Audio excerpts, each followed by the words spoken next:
application. It started out as a conversation between two people, but as time went by and people's needs became greater, they developed more ways to communicate. Businesses today need to minimize incomplete connections. Therefore, it is critical that they provide optimal service. Xilinx desktop, mobile and web applications can process everything from normal calls and callbacks to chats, emails and social media inquiries. Let Xilinx liberate your business.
Hello and welcome to the first race of the Endurance E-Racing World Championship season. We're here for qualifying for the 12 hours of Sebring. And we got 2 hours of qualifying coming in a few moments, but we'll just take you through some of the information that is going to be coming your way for this new season here. And I'm your commentator Cameron Roger, and today I'm joined by Ossian Puaka. Yes, hello, hi, welcome from my part too. It's going to be a very exciting season, and I'm very excited to be here alongside Cam and alongside everybody else to, provide you with the broadcast starting here from the first qualifying session of the season. And Cam, it's always interesting to get to the first qualifying once it starts. You can see the times, you can see who were wearing sandbags in winter practice, you can see the form of these teams, of these drivers after a long break, and of course you can get some idea of what's going to happen in tomorrow's 12-hour race. Yeah, in terms of GCR 24, this is the first time that a lot of these drivers will have driven against each other since the race in Viborg back in October. So she says it's been a long time, and these drivers will be getting back in their cars, and this is the first official session that we've had in quite a while, and the drivers will be learning potentially their new cars, because I've noticed a couple of teams have actually switched their machinery for this season as well. But it is to be noted that there's now actually a season. Last year we had a couple of online races, but they didn't actually necessarily count towards anything, whereas this year we now have 4 races in total. We've got the 12 hours of Sebring, the 12 hours of the Nürburgring, the 24 hours of Matsusaka, and then finishing with the EEWC in Viborg as well for the 24 hours of Le Mans. So there's 4 races where you can get points now, and the overall champion will be the one who gets the most points in those 4 races. No. What a surprise. Yeah, I know, it's crazy. It's a crazy concept, a championship, but it's going to be so great because it tests so many things, Cam. It is not just about a single event, about winning at Le Mans. It's about so much more. You need to be adaptable. You need to be great at all 4 tracks. You need to be consistent throughout these events. You need things other than raw pace. As with anything that involves, a long schedule, but especially when it's 4 endurance events. And I think starting here from Sebring, around time when you usually race at Sebring anyway, I think it's a great start of the season, a great place to start the season off. And I couldn't think of a more challenging place to start the season from as well. It's a very difficult track, isn't it? This is laser scanned as well, so it is very bumpy, just like it is in real life. So that is something that you have to set up the car for, especially Sunset, the final corner, as is very famous throughout the world of motorsport and also esports as well. It is known to be very, very bumpy. You have to get the correct line, and if you don't, you'll start to make mistakes and potentially even crash. And as you say, it's probably the most difficult circuit on the calendar. It is. I would agree with that 100%. Nothing taken away from any other circuits. But I mean, it is just in terms of sheer difficulty factor and in terms of having to survive this grueling track for 12 hours, as well as the hot conditions that are usually present here. We got 33 degrees on track as well right now, so you know it's very hot. It's gonna be very difficult, and it's gonna be very challenging for these drivers. But let's talk a little bit further about Sebring. Since we are here today, these drivers are at open practice. I mean, you got 17 corners. We already talked a little about Sunset Bend, but this track is not just about Sunset Bend, Cam. It's about so much more. For example, the section after the first corner, you got the turns 3, 4, and 5, those curves, that technical section, and the way these corners just flow into each other, where you need millimeter precision on each and every one to not hit the curbs too much, to get it just right and not almost. But I think most importantly, it's a great example of how you don't need elevation changes to bring a great circuit. Yeah, the nuances of this track is something that you really need to learn just by doing lap after lap. There's certain corners, like as you say, that 3, 4, 5 section, for instance, there the curbs are absolutely huge, so you don't want to touch them. But then later on in the lap, when you get to turn 15, 16, the curbs are flat, so you can absolutely like just monster the curbs and get the car as much onto them as possible. But that is the types of things that you learn as you get to know the track, Yeah. and it is. I would say it's probably a driver favorite, I should say, because it's a really good fun to take these cars around, especially for instance like the GTEs and the LMP2s, the faster categories that we've got here. It takes quite a lot of speed to get through these corners. It does, and quite a lot of precision as well, and knowing the overtaking places. And you brought up curbs, and there's an interesting point. For example, in turn 15, when you come into the Le Mans section of the track, named Le Mans, not the actual Le Mans, but you know, named Le Mans, the curb on the inside of turn 15. I don't know how many people are aware of this, but with some cars, you can actually hook the inside tire inside of that curb and gain a little bit of an advantage, which you can use in overtaking to that corner. So you can actually hook it up a little bit and brake a little bit later, and it will give you a bit of a grip advantage. Not much, but just enough in a tight situation. And it is things like that that makes Sebring such a unique circuit. Because once you learn to use and even abuse its difficulty, you can gain a great advantage over your rivals, over your competitors. Yeah, you made a good point about overtaking there, because obviously this is a multi-class event, and that is something that you've really got to nail down here. There's a few sections that are quite tight, although one good thing is here there's quite a few braking zones, so you'll definitely be able to overtake. However, today in a few minutes when we actually get to the start of the qualifying session, you want to get your absolute fastest time, and you don't want to get caught behind another car, and if you do, then you're going to have to traverse them in a way that you lose as little time as possible. Oh yeah, absolutely, and it's so important about multi-class events and in multi-class events to be calm and, you know, think ahead, because a lot of drivers in a faster car, especially when they are in a faster car than the competition, when you are in an LMP type car, when you are in a prototype versus GD cars, you tend to go for late brake in the first chance you get, but that may not always be the fastest way, you know. You can instead just save fuel for just one braking zone and then get a great exit and launch past them in a straight, and that way, instead of both drivers losing time under braking when neither are taking the optimal line, one has to give way and so on, neither of you technically has to lose time. I mean, you lose maybe 1 or 2 tenths on the braking, the other guy loses nothing when you pass them on the straight, and that also means that, you know, you can be calmer, you don't have to take so many risks, and taking a risk is something you really want to calculate over a 12-hour event. So Sebring, in my opinion, is actually well suited to multi-class racing, because you got all these zones, these large braking zones. There are not too many places which are single file. Maybe Tower is the only corner into which you don't really want to overtake here.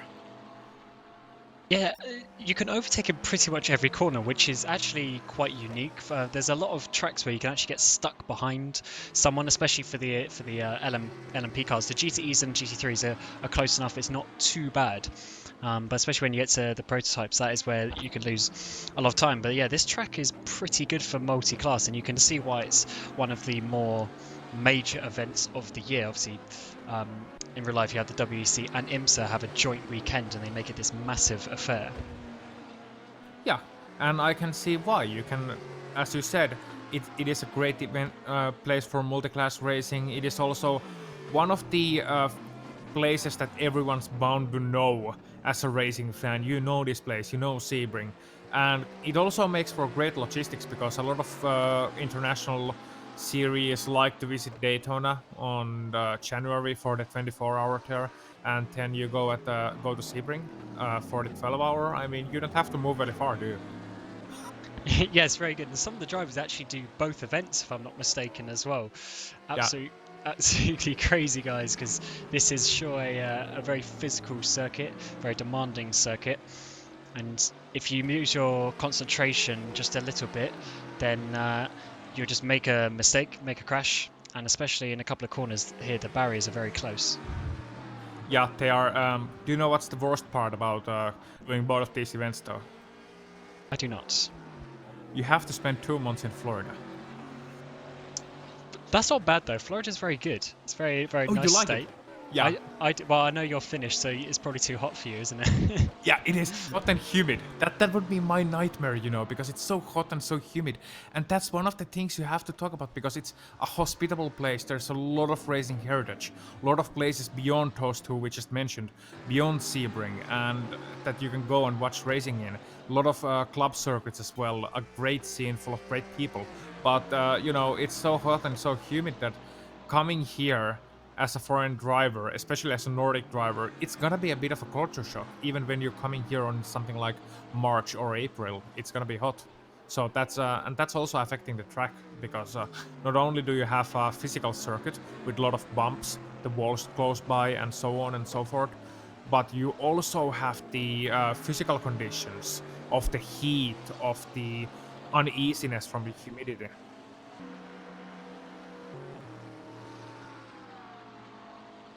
All right, so we're going to have our first interview here. Um, I'm unsure of the name of who this is. Hello, Hello, my name is Andy Kurtzen. nice to see you. Yeah, nice to see you too. Yeah, you're currently the fastest of the GT3s. Obviously, we're not into the qualifying session yet, so you will need to replicate that lap later on tonight. However, how is it going in your car so far? You're looking pretty quick. Um, right now it feels quite good, I would say. Of course, we have had a lot of practice up till this moment, but we don't know how fast the other cars will be. So some of the other cars during the training practice sessions here have been pretty quick. So, well, I'm not sure we can have a pole position, but of course we will try. And what have you been focusing more with your practice? Have you been focusing more towards the qualifying, or have you done a lot of the race laps? Because obviously qualifying is fairly important. However, there is a 12-hour race to complete. A bit of both, mostly long run, I would say. Last year we participated, we only had a long run set up for the car, but this year we actually have a dedicated qualifying setup, but it has been developed over the past few weeks, so mostly long run. So I hope that will be where we shine. But yeah, let's see. And how does it change your mindset this year, knowing that it's actually a championship to compete for over the whole season, rather than just one big race at the end of the year? Well, we have talked a lot about having this focus on driving consistency instead of fast laps, so we can actually hopefully not get any damage to the car first of all. Just be on the track all the time. Be consistent. So that has also had a big focus in our practice. That we need to minimize errors. So that's also reflected in the driving setup. That it should be easy to drive for long periods of time. There's a very good, and we wish you luck for later on. Obviously, qualifying session is going to start in a few moments' time, and hopefully you can replicate that lap later on. I hope so, and thank you. All right.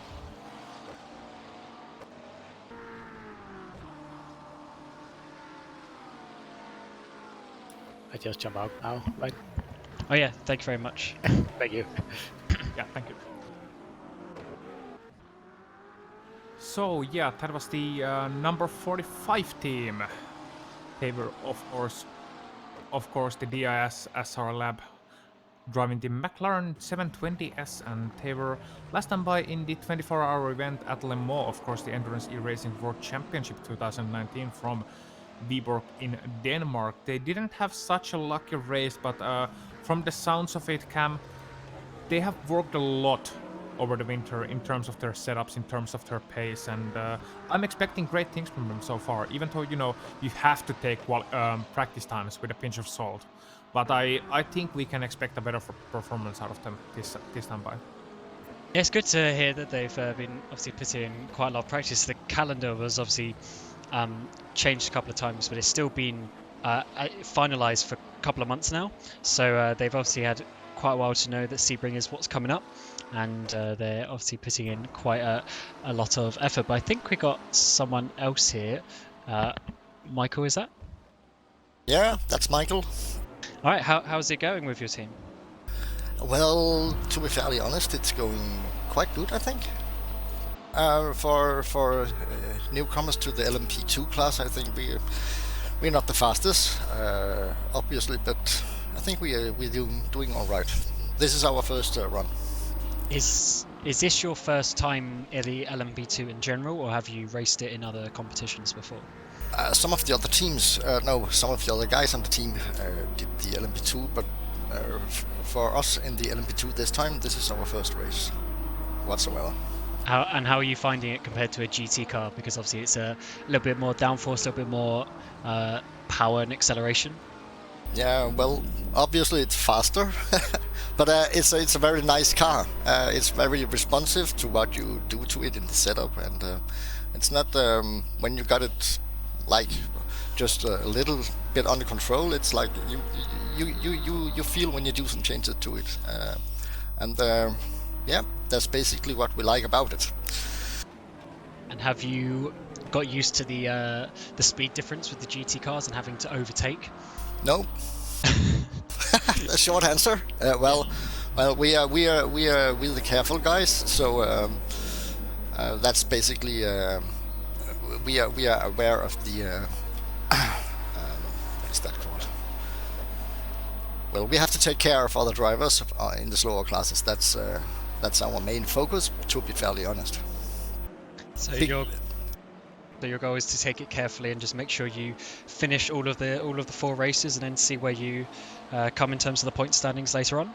Nah, of course we're doing as good as we can, but since we are new to the class, we are also very aware to don't make a clown act out of ourselves, because you have some responsibilities in the fastest classes. I know we have been driving the GTs and GT3s for years now, and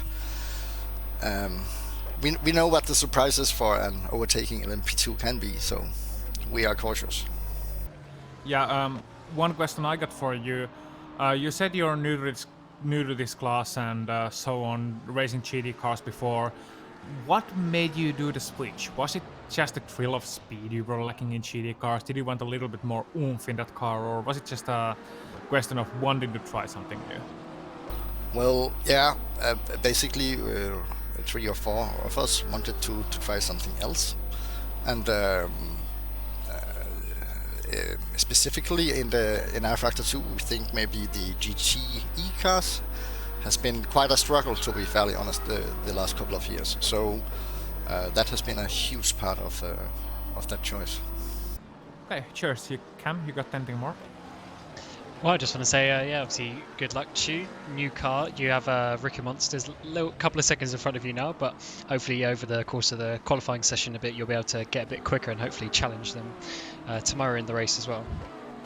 Yeah, I hope so. All right, well, good luck and thank you very much. Thank you. Yeah, good luck. Thanks.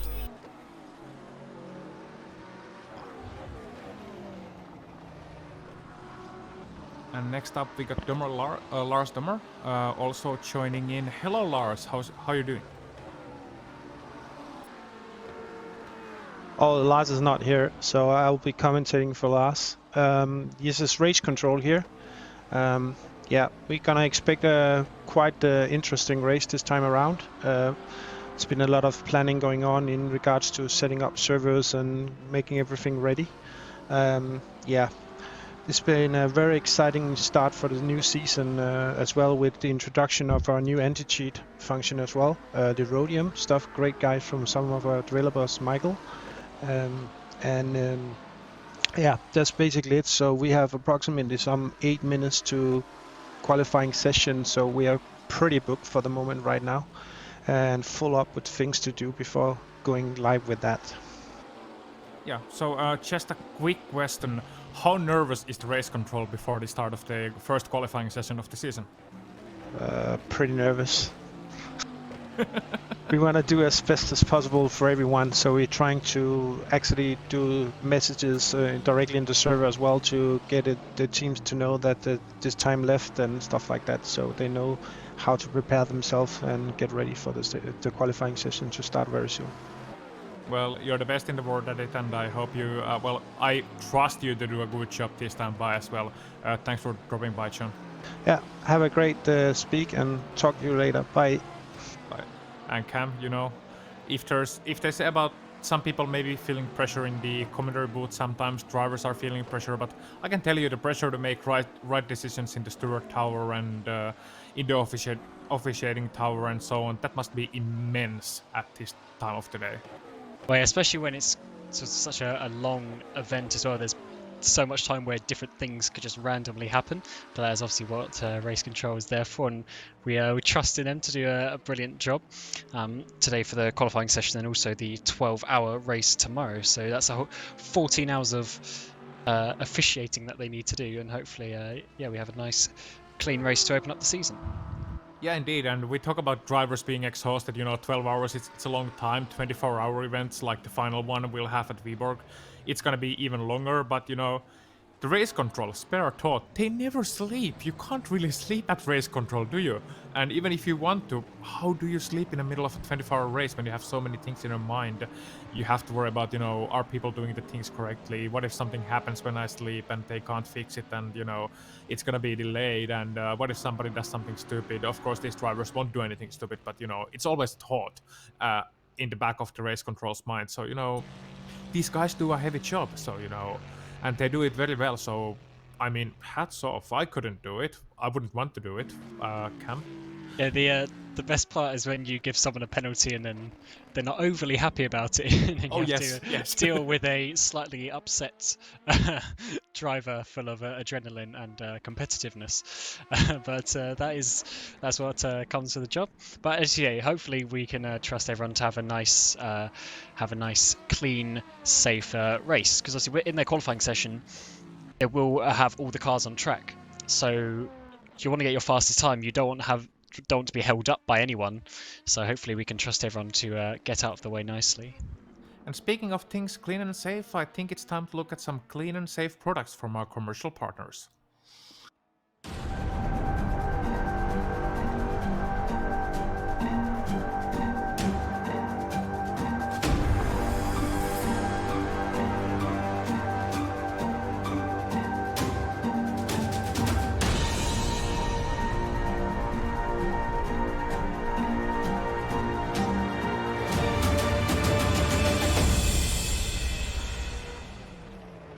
Communication. It started out as a conversation between two people, but as time went by and people's needs became greater, they developed more ways to communicate.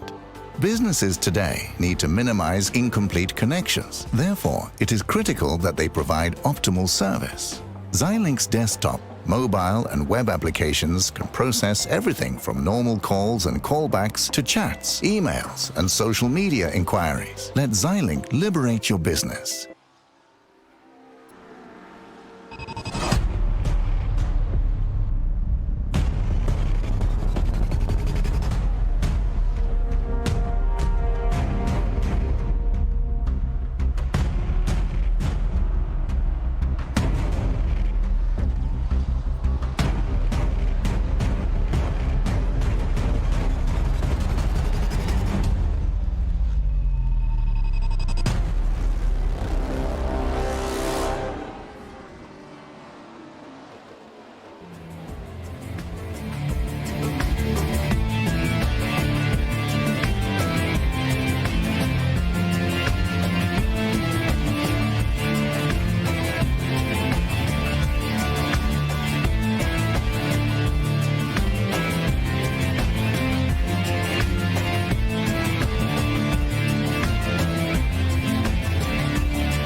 welcome back to round number 1 of the Endurance Racing World Championship season. Qualifying is just about to get underway here for the 12 hours of Sebring. These drivers will have 2 hours to get their fastest lap times in. However, all cars will be out on track, so they need to find their position to be able to get the absolute fastest time that they can. But I'm your commentator Cameron Roger, and joined again by Ossian Puaka. Yes, thank you, Cam. And it's exciting times.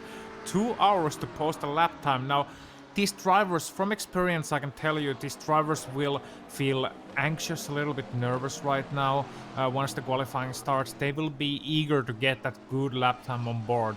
And some people will be telling them, you got 2 hours, you can change drivers if you're not feeling so good. You even have time to fiddle with the setup a little bit during the qualifying itself to adapt to the changing conditions. But it's gonna be very exciting to see how these drivers manage, over the course of this qualifying session, and how they manage the treacherous Sebring track, which we talked about so much. We talked about to exhaust on how difficult this track is, but once again, once we get to the qualifying, you can really see the drivers working hard with millimeter precision in their lines, and you're gonna see a lot of failed laps, you're gonna see a lot of great laps, but you're only gonna see one pole lap from each class. 3 classes we have today: LMP2s, GTEs and GT3s. The GTEs and GT3s are fairly close in time. GTEs a couple of seconds quicker lap, but then you have the LMP2s at about 10 seconds quicker a lap. So there's quite a bit of pace difference there. And for the LMP2 teams, they'll have to judge that as they try and complete their qualifying laps, because they do have 2 hours, fortunately, but you can't go around messing up too many laps or misjudging the traffic, because it is a fairly long out lap here to start another lap as well. Yeah, and it's so frustrating as a driver. I've raced LMP2 cars here on Sebring in a multi-class series, in multi-class endurance series, and I can tell you it's the most frustrating thing that can happen to you when you have an LMP2 or a GD car ahead of you. I mean, it's not their fault. They have the right to exist. They're having usually a tighter race than our class would have. In this case, the P2 class. But it's still one of those things that you're gonna be like, oh no, please don't come in front of me right at this apex, come on man, give me room. And then they are just in front of you at just the wrong time, and that's why you need your teammates to fill in with the info. You need to find the gap, and we're gonna see a lot of gap finding, a lot of strategic games being played as this session goes onwards. But also, and interesting to note is that I think we're still gonna see the fastest times right at the end of the qualifying. So you're gonna see a little bit of maybe trying to get used to the track, get the conditions, get some times down, and it's only gonna improve as the session goes on. Obviously, the rubber on the track will get more and more as the session goes on. However, in theory, this first lap might be the only clean lap on the session. If you can be the first one out, which Andreas Nygaard is for the ID Sim Sport car. We just spoke to one of their team earlier on, their first time out in this LMP2, so we need to see what they can do. But if he can get around before lots of drivers come out of the pit lane, then he might be able to get a clean lap. And a clean lap is absolutely what you want in a qualifying session that is multi-class. It is the only thing you should be going for first and foremost. And what they're competing against, for example, we talk about who were leading after practice those LMP2 cars. It was Team Rookie Monsters, car number 37, and those guys are absolute veterans of the prototype cars. They have been at the top of the leaderboards for so many years, and despite the name being Rookie Monsters, they're anything but rookies when it comes to sim racing. So that's a highly professional team, that's a really fast team on a global scale, and they're gonna be quite a benchmark for a team of quite literal rookies to put themselves up against. So, it's it's gonna be a difficult challenge, but will be exciting to see how they progress over the course of a full season. Yeah, Rookie Monsters, especially with the LMP2, they've had quite a lot of experience since it got released the summer of 2018, when Studio 397 released the Endurance Pack. They've had a lot of experience since then, and actually Tom Lombards has gone back into the pit lane. So already on his first lap he's decided that he doesn't want to complete it. However, Andreas Nygaard has continued, and he is on the first lap of this, of the season, to be honest. First qualifying session of the season, and it looks like he's going to be the one to complete the first lap. Let's see what he can do. Obviously, he's doing purple sectors at the moment because the sectors have been set, and obviously purple means fastest of anyone.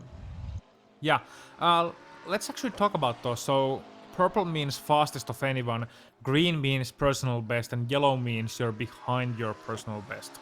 So if you're talking about if we talk about purple sectors, as you said, Cam, it just means a driver has gone faster than anyone else in that sector, and that's usually when we are gonna be jumping to that driver and expecting a very, very good lap, potentially a pole lap as well. And that's the thing we're gonna be looking out to in this qualifying session. We are talking about laps, lap times. We're not gonna be seeing any proper racing. Well, we shouldn't be seeing any proper racing yet. Time for that is tomorrow. There's gonna be 12 hours of proper racing. Now it's all about those fastest laps. So buckle up, get good seat, get a nice position, and enjoy the best in the world. Do what they do best. And Nygaard gets the first lap of the season on the board, a 1:48.8, which is about a second and a half, I believe, off what Tom Lombards did in the practice session earlier. So maybe a little bit of a way to go for Nygaard, but that is still a solid start for them. And it was a fairly clean lap, but as we said, the rubber will get better and better as these 20 cars go around for 2 hours. It will not only the rubber, but usually you see the track temp value in a session as well a little bit.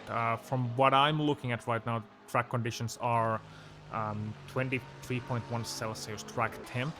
We'll see if that goes down as the session goes along. It rubbers as well. That has two effects. It can improve the racing line to a degree as the track gets more used and less green and get all the dust away, and it also will bring marbles to the track as we see more and more lap times coming to the board.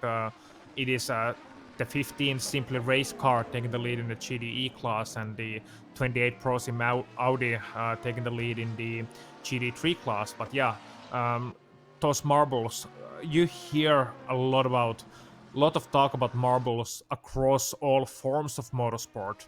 And what's it gonna do when you get to those marbles? I can tell you, they're basically little balls of rubber. And if you ever been bicycling or motorbiking, you know what happens when you got a bit of gravel on top of tarmac. Cam, ever were a kid and came really fast into a tarmac bend with your bicycle and there was a little bit of gravel? Remember what happened? Yeah, unfortunately, many people as a kid have probably, unfortunately, fallen off their bikes, Yes. going over gravel and things like that. And as you say, that is exactly the feeling that you get in the car. The car will just basically slide over. And something to mention between the GTE and the GT3 category as well is there's different manufacturers of cars. In the GTE, we've got the Corvette and the BMW. I don't think anyone has chosen the Porsche. I believe it's just the Corvette and the BMW. Then in the GT3 category, we've got the Audi and the McLaren as well. So a couple of different cars that may have different areas of the track where they are quicker in as well.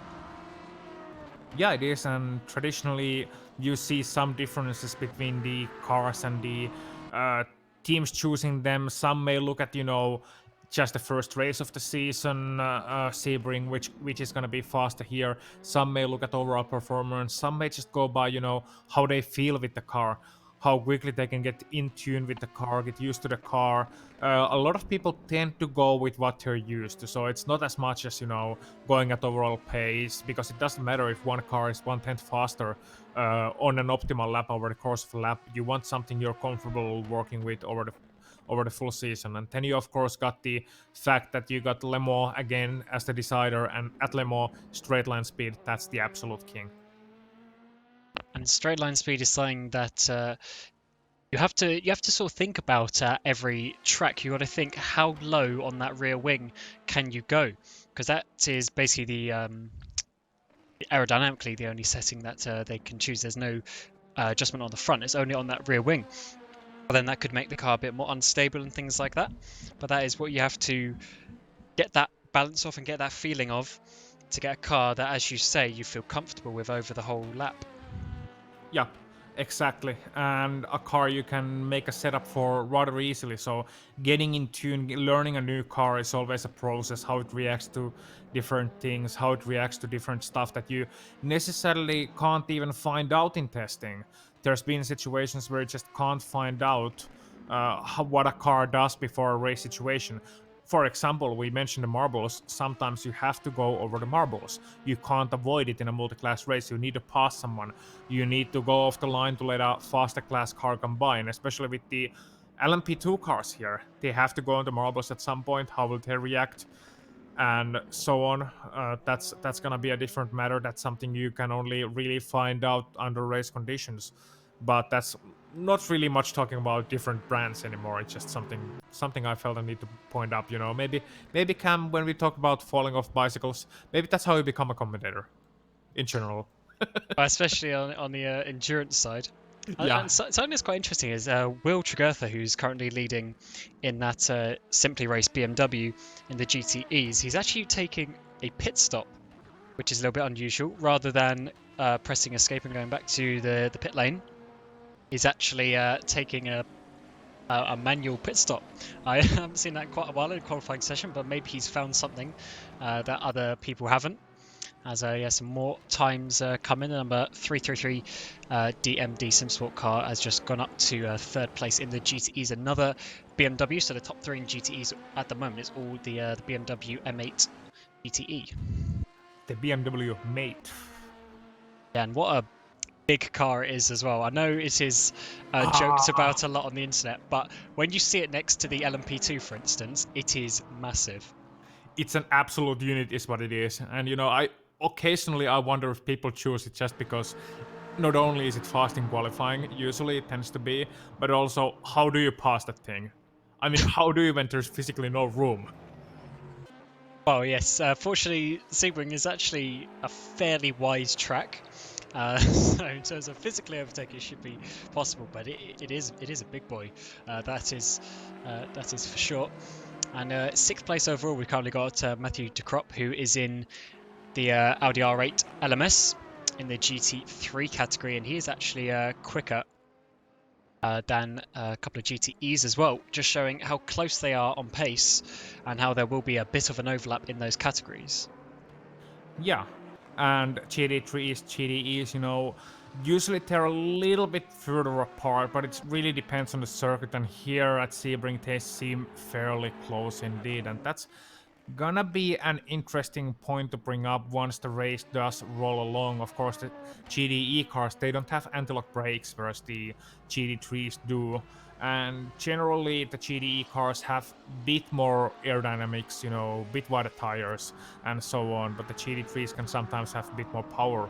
On the contrary, sometimes I say, and in general, they are very close to each other. And it's gonna be interesting to see, someone battling with another class car like a GT3 battling with a GTE car.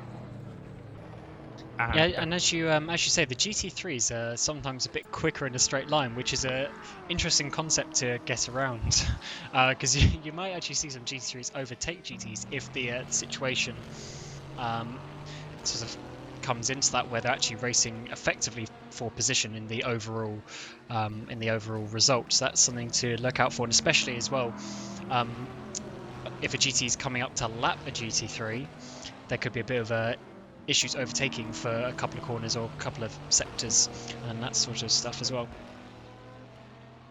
Yeah, it's it's gonna certainly bring its own spice to our event. So a lot of GT cars gonna be out here as expected. It is quite a lovely track for the GT cars too, and you can race really well. I don't think we talked about yet how great it is to not only drive here but also race here, because the tracks, the corners rather, also tracks, but this time the corners, how well they blend into each other, and how you really need to get a good exit. For example, turn 10 at Cunningham.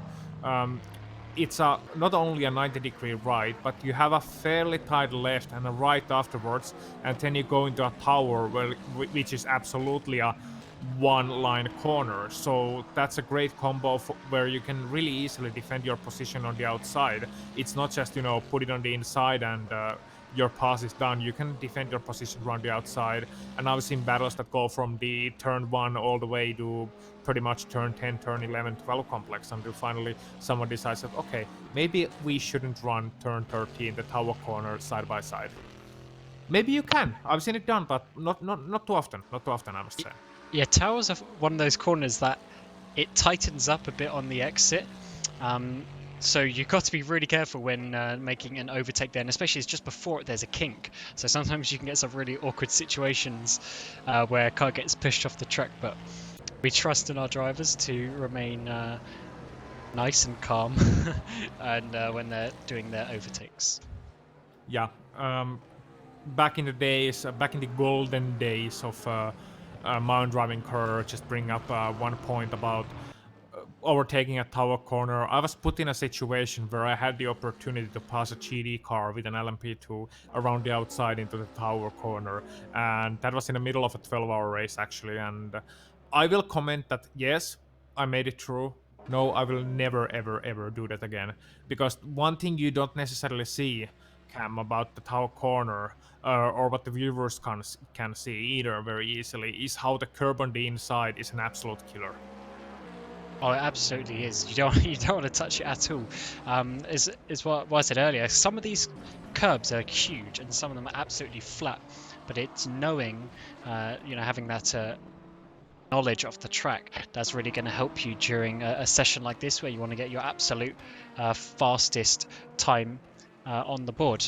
And just to run you through who's currently on provisional pole position, we've got the Rookie Monsters, number 37 for the LMP2s. We've got the 15 Simply Race BMW for the GTEs, and then in the GT3s, I can't actually remember the name. Is that ProSim in the 28 Audi for GT3s? Yeah, the ProSim.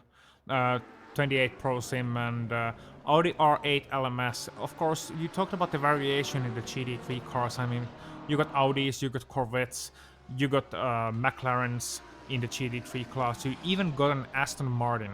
And I don't think you really need many more brands in there to accentuate further, to underline further how competitive of a class it is and how many manufacturers have jumped into this GT3 craze that we got going on. I mean, GT3, it provides such great racing and such close racing, and you got so many cars and so many great things coming up to that class, and I'm just excited to see finally, the world of motorsport has found a class where you can have many manufacturers competing in roughly standardized circumstances, and that means that you can see all your favorite bedroom poster cars actually competing and racing out there. Because, as a kid, I always wanted to see, for example, the Lamborghini, what's its name, Countach, competing out there on racetrack, but you could never really see it. You could never really see those fantasy bedroom poster cars actually racing. You had no idea what it was like. You only had imagination of it making wonderful noise and driven by these gladiators of drivers, but now you can actually see it, and I think it's great. Yeah, the GT3 class is our biggest class as well. As you said, there's quite a few manufacturers in there, and it's good to see that different teams have chosen different cars, and especially, for instance, ProSim, they've literally got 2 different manufacturers themselves, so they're obviously not putting all their eggs in one basket with one manufacturer. They're trying to see if maybe a different car has different benefits at different tracks. Yes, and I think that's a great plan. I mean, it's absolutely a great plan to see if one car can be faster, or it might be just a matter of, okay, which one of you would like to race this car? And a couple of people raise their hands. Okay, which one of you like to race that car? And they raise their hand. They're like, okay, you guys are racing this car and you guys are racing that car. It might be, again, when we earlier talked about the point of driver preference in cars, I think it's most likely to be a matter of that, but I think they're most likely also evaluating, because they will know their drivers and how their pace is. So if they see the other team being significantly faster than the other, then they will look to the next season and see, okay guys, I think we're gonna have to make a move over. Unless, of course, balance of performance changed it all once again. Well, yeah, there is various BOP updates that have been added to both the GTE and GT3 class in the last few months by Studio 397 to try and make it as even as possible. It's obviously difficult to do for every single track that we ever go to in the whole world, but hopefully we'll get a close enough battle in general. And it's interesting to see that we've only had about 19 minutes so far, but there's already been a couple of driver swaps going as well, so obviously teams thinking that maybe swapping drivers to someone else is a way of getting a faster time. Yeah, I think they want their drivers to get a feel for the track early on, and then later on they can discuss setup changes together. They can have one driver, think, how did I feel about the car? Get feedback from both drivers, get some further feedback, send them out in short intervals, and just prepare themselves. Because once again, it's a 2-hour qualifying session, so they got plenty of time to work with here. It's not just about the one fast lap that you have to put in a qualifying. You got plenty of time to work with, so getting feedback from 2 guys is of course more feedback than getting it just from 1 guy, because I know racing drivers tend to have their own preferences. Some guys will say something is loose, it's understeering at the exit of a corner, and some guys like, what you talking about, that's a spunter, Yeah, and also, no matter, you could be practicing this for months. However, you will get 10 minutes before your lap and you'll want to make setup changes, even though you've been making setup changes for weeks and weeks and weeks, doing hundreds of laps. You always find something, you just think, oh, that corner just there, I just want, maybe harder dampers or a click of anti-roll bar, whatever it is, and you have to change it, because that's how picky some drivers can be. Oh yeah, I remember a situation where I changed the setup like 2 minutes before the qualifying, and then in middle of a 30-minute qualifying session, I changed the setup 3 times. And we worked with the setups for 2 to 3 weeks. And I think it's also a great thing in this multi-driver environment is that you can actually change the setup between the drivers. So you don't have to necessarily have one driver competing laps. You can rather have one driver drive their preferred setup in the qualifying, the other driver do their own, and then in a race it's always a compromise. And that's the most difficult thing, to nail the race setup for 3 or 4 drivers. You have 3 guys, for example, in a team. All 3 are going to have their own preferences. Some guy may be driving a little bit more like Jenson Button, some other guy will be driving more like Lewis Hamilton, So, and then you just have to hope you don't find a Maldonado in there. Yes, especially for a 12-hour race. Say you have 4 drivers, that's roughly 3 hours each driver. And you can't have one of those drivers being uncomfortable, because 3 hours is a long time. And if maybe the car's a bit twitchy for them or whatever, and they're not quite feeling it, they're going to start making mistakes. And over a whole 12-hour race, losing 5 seconds here, 5 seconds here from little spins or going wide, they really add up. And you'll eventually lose minutes and even laps in the race if you're not careful. So getting that compromise perfected so that everyone is at their average best is what you have to do. But obviously, as you say, in the qualifying session, they have the ability to change it for each driver, which could be beneficial for some people. It could be. And just to give you a quick rundown, should we actually give a quick rundown to the standings so far in this qualifying session? I can do the prototype class and you'll do the GT cars. Is that fair? Well, we only have 2 LMP2s, but we can work something out if you want to go through them. Yeah. So out of the LMP2 cars, we have the 37 Team Rookie Monsters LMP2 in the lead of the class with a 147.0. And then the rookies, the actual rookies in this class, the 199 ID SimSport, is in second place, 1.7 seconds behind the leaders, which is not that bad when you consider their relative lack of experience in this class. And then we get to the GD cars, and I find it very interesting, Cam, how close it is. Not only up top with the GD, it's just actually look at that. Wow, it's not that big of a gap at all, but also how close it is between the GDEs and the GD3s, because in the top of the GDE leaderboards we have 7 thousandths of a second between the top 2. And you only have 1/10 further back to the 3rd place Musto GD Esports as well, so it's looking very close in the GTE category. And from my my rough knowledge of the GTEs on this track, I'm pretty sure that's getting close to the limit of what these cars can do, and that's obviously why these drivers are getting so close, because they're just that on the limit. And then we'll keep it in class. So the next car in class is the ID Sim Sports. Michael Pedersen is driving the Corvette there, and then a little bit further down we got Cam Sport. 13th overall, but 5th in class, with Sean King driving. And then we have quite a few GT3 cars. The provisional pole position at the moment is that 28 Pro Sim Audi, who's getting right up there with the GTEs. So that will be interesting how, if they can, he's only half a second off the GTE pole at the moment. So if he can keep that close in the race, that could be quite interesting how he interferes with different battles. And we got DIS SR Lab in 2nd place, and then we got the other Pro Sim car in 3rd place overall in the GT3s as well. And then we've actually got quite a few other GT3s all the way go down to Black Devil Racing, who joined a little bit late, but they are in the only Aston Martin on the field.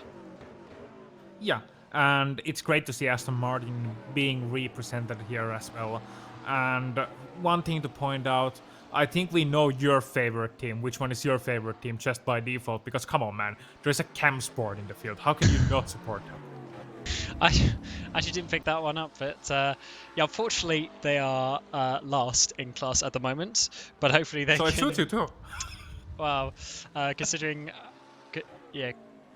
how my race in Viborg went last year when I was competing as a driver, and the fact that I'm here now as a commentator probably sums up how that conversation would go. Yeah, and of course we like to do little chaps at each other. Unfortunately, I've completed my own career elsewhere, so that means that you don't really have any knowledge on me, so you can't pull any. You can go with any low blows here, because God knows I have my share of those as well. I think my favorite is actually the 007 Pro Sim, because they have their number is straight from my Counter-Strike statistics in a typical game. Unfortunately, I know nothing about Counter-Strike, so that goes. So it goes kills, assists, deaths. Oh, I see. So Yes. You're not doing very good there. No. Yeah. Well, something to mention that I just noticed is ID SimSport LMP2. They've just done a driver swap to Matthias Hemmingsen. Now, is this different from the Martin Hemmingsen that I know about? Because if that's the same person and he just changes his name to Martin in other competitions, then he is a very quick driver. So we'll have to see if he can get any closer to Ricky Monsters, who have now got into the 1:46s. Tom Lombart's still out there at the moment. And I think he's just coming to start another lap as well. Yeah, it's gonna be very interesting to see. I don't think they are the same person. I mean, it could be possible. You can just change your name, but I don't think they are. However, I will bring up point that they can be very fast indeed. They will need to be though, because Rookie Monsters, once again, they have improved to a 1:46.8, as my old eyes can gather from the live timing. So that's already wicked fast pace around this track. The LMP2s are doing really well here, and LMP2's not the easiest car to set up here. We talk about the danger of Sebring. We can talk about them more soonish, but and how difficult GD cars are to drive here. But we mentioned earlier on how LMP2 it has more downforce, it has more grip in a sense than a GD car, but it's also, because it has more downforce, it is also much more reliant on that stable ground, on keeping the downforce, on keeping the car level. So it's gonna be also a lot more reactive to any changes in the surface. And when you got a track that will remove the fillings from your teeth and the stones from your kidneys, like Sebring does, then driving an LMP2 here and setting it up just right, not an easy task. Especially this Orca 07 is quite ride height sensitive, and obviously with the bumps here, the ride height is changing constantly. So getting that set up to get the aero to perform just as you want it is very important, and that's something I'm sure the teams would have been working very hard on, because this is if every track is around like a 4 or 5 out of 10 in bumpingness, this is literally 10 out of 10. Yeah, it is, and not necessarily a good thing. However, as a driver, I find drivers often loving it or hating it, but I see surprisingly a lot of love for a track that is so bumpy, because usually drivers love a challenging circuit that has a good flow. Sebring is both of those, but they don't like a bumpy circuit. We drivers, I mean, Cam, you know that very well. You were competing last year in VWork. We talked briefly. You've been competing for a long time.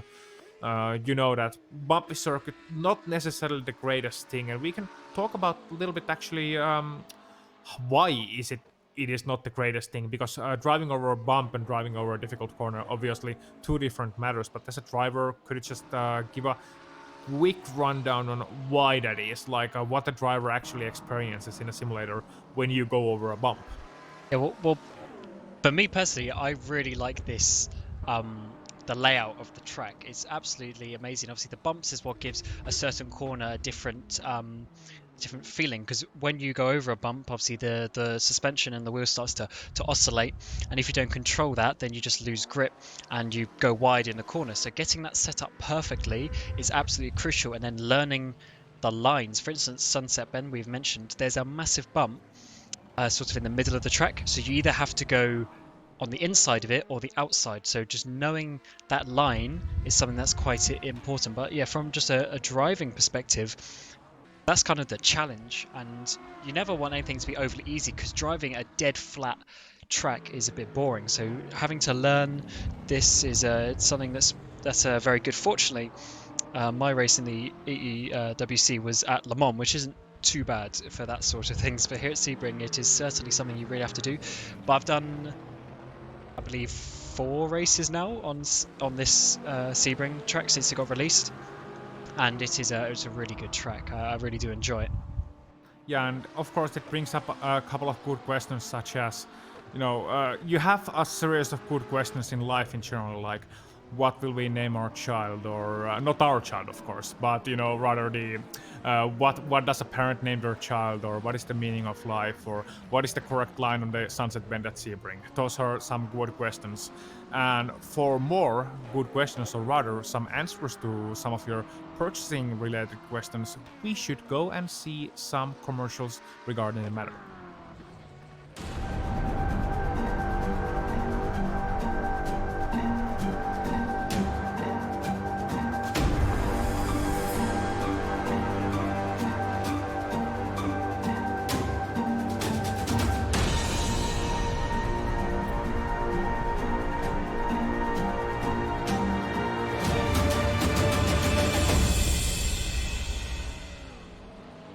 Communication. It started out as a conversation between two people, but as time went by and people's needs became greater, they developed more ways to communicate.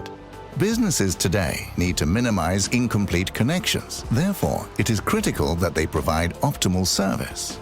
Xilinx desktop, mobile and web applications can process everything from normal calls and callbacks to chats, emails, and social media inquiries. Let Xilinx liberate your business.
Yeah, we're back for qualifying for the first race of the Endurance E-Racing Championship season, and Tom Lombards has now got out of the car. He was in the 37 Rookie Monsters, leading the way.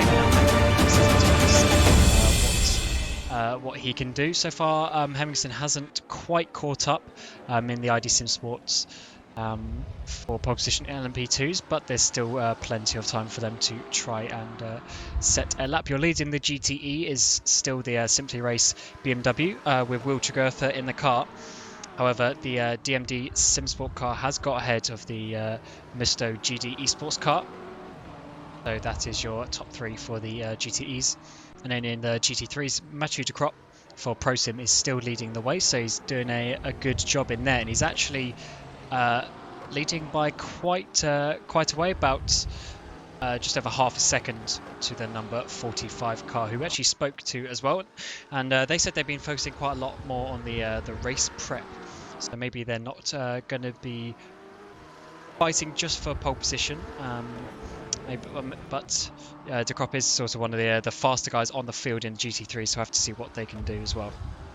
Yeah, and it will be very interesting to see their qualifying pace. Of course, as you said, they've been focusing a lot on race preparation, which makes sense because 12 hours of racing, qualifying position, not that important. But the important thing about it is not only in terms of where you can start and how little traffic you can get early on, but also the confidence boost you can get from a quick qualifying time, because once you are half a second faster than your rival, then you know that you have the mental edge over them in terms of race conditions, because they will know in their heart of hearts that those guys are faster in qualifying conditions, in single car conditions, and that is always a thing that's gonna affect. Nobody will admit it really, Cam, but we know it just goes that way. When you are faster than the other guy, you can have a little smirk at that way.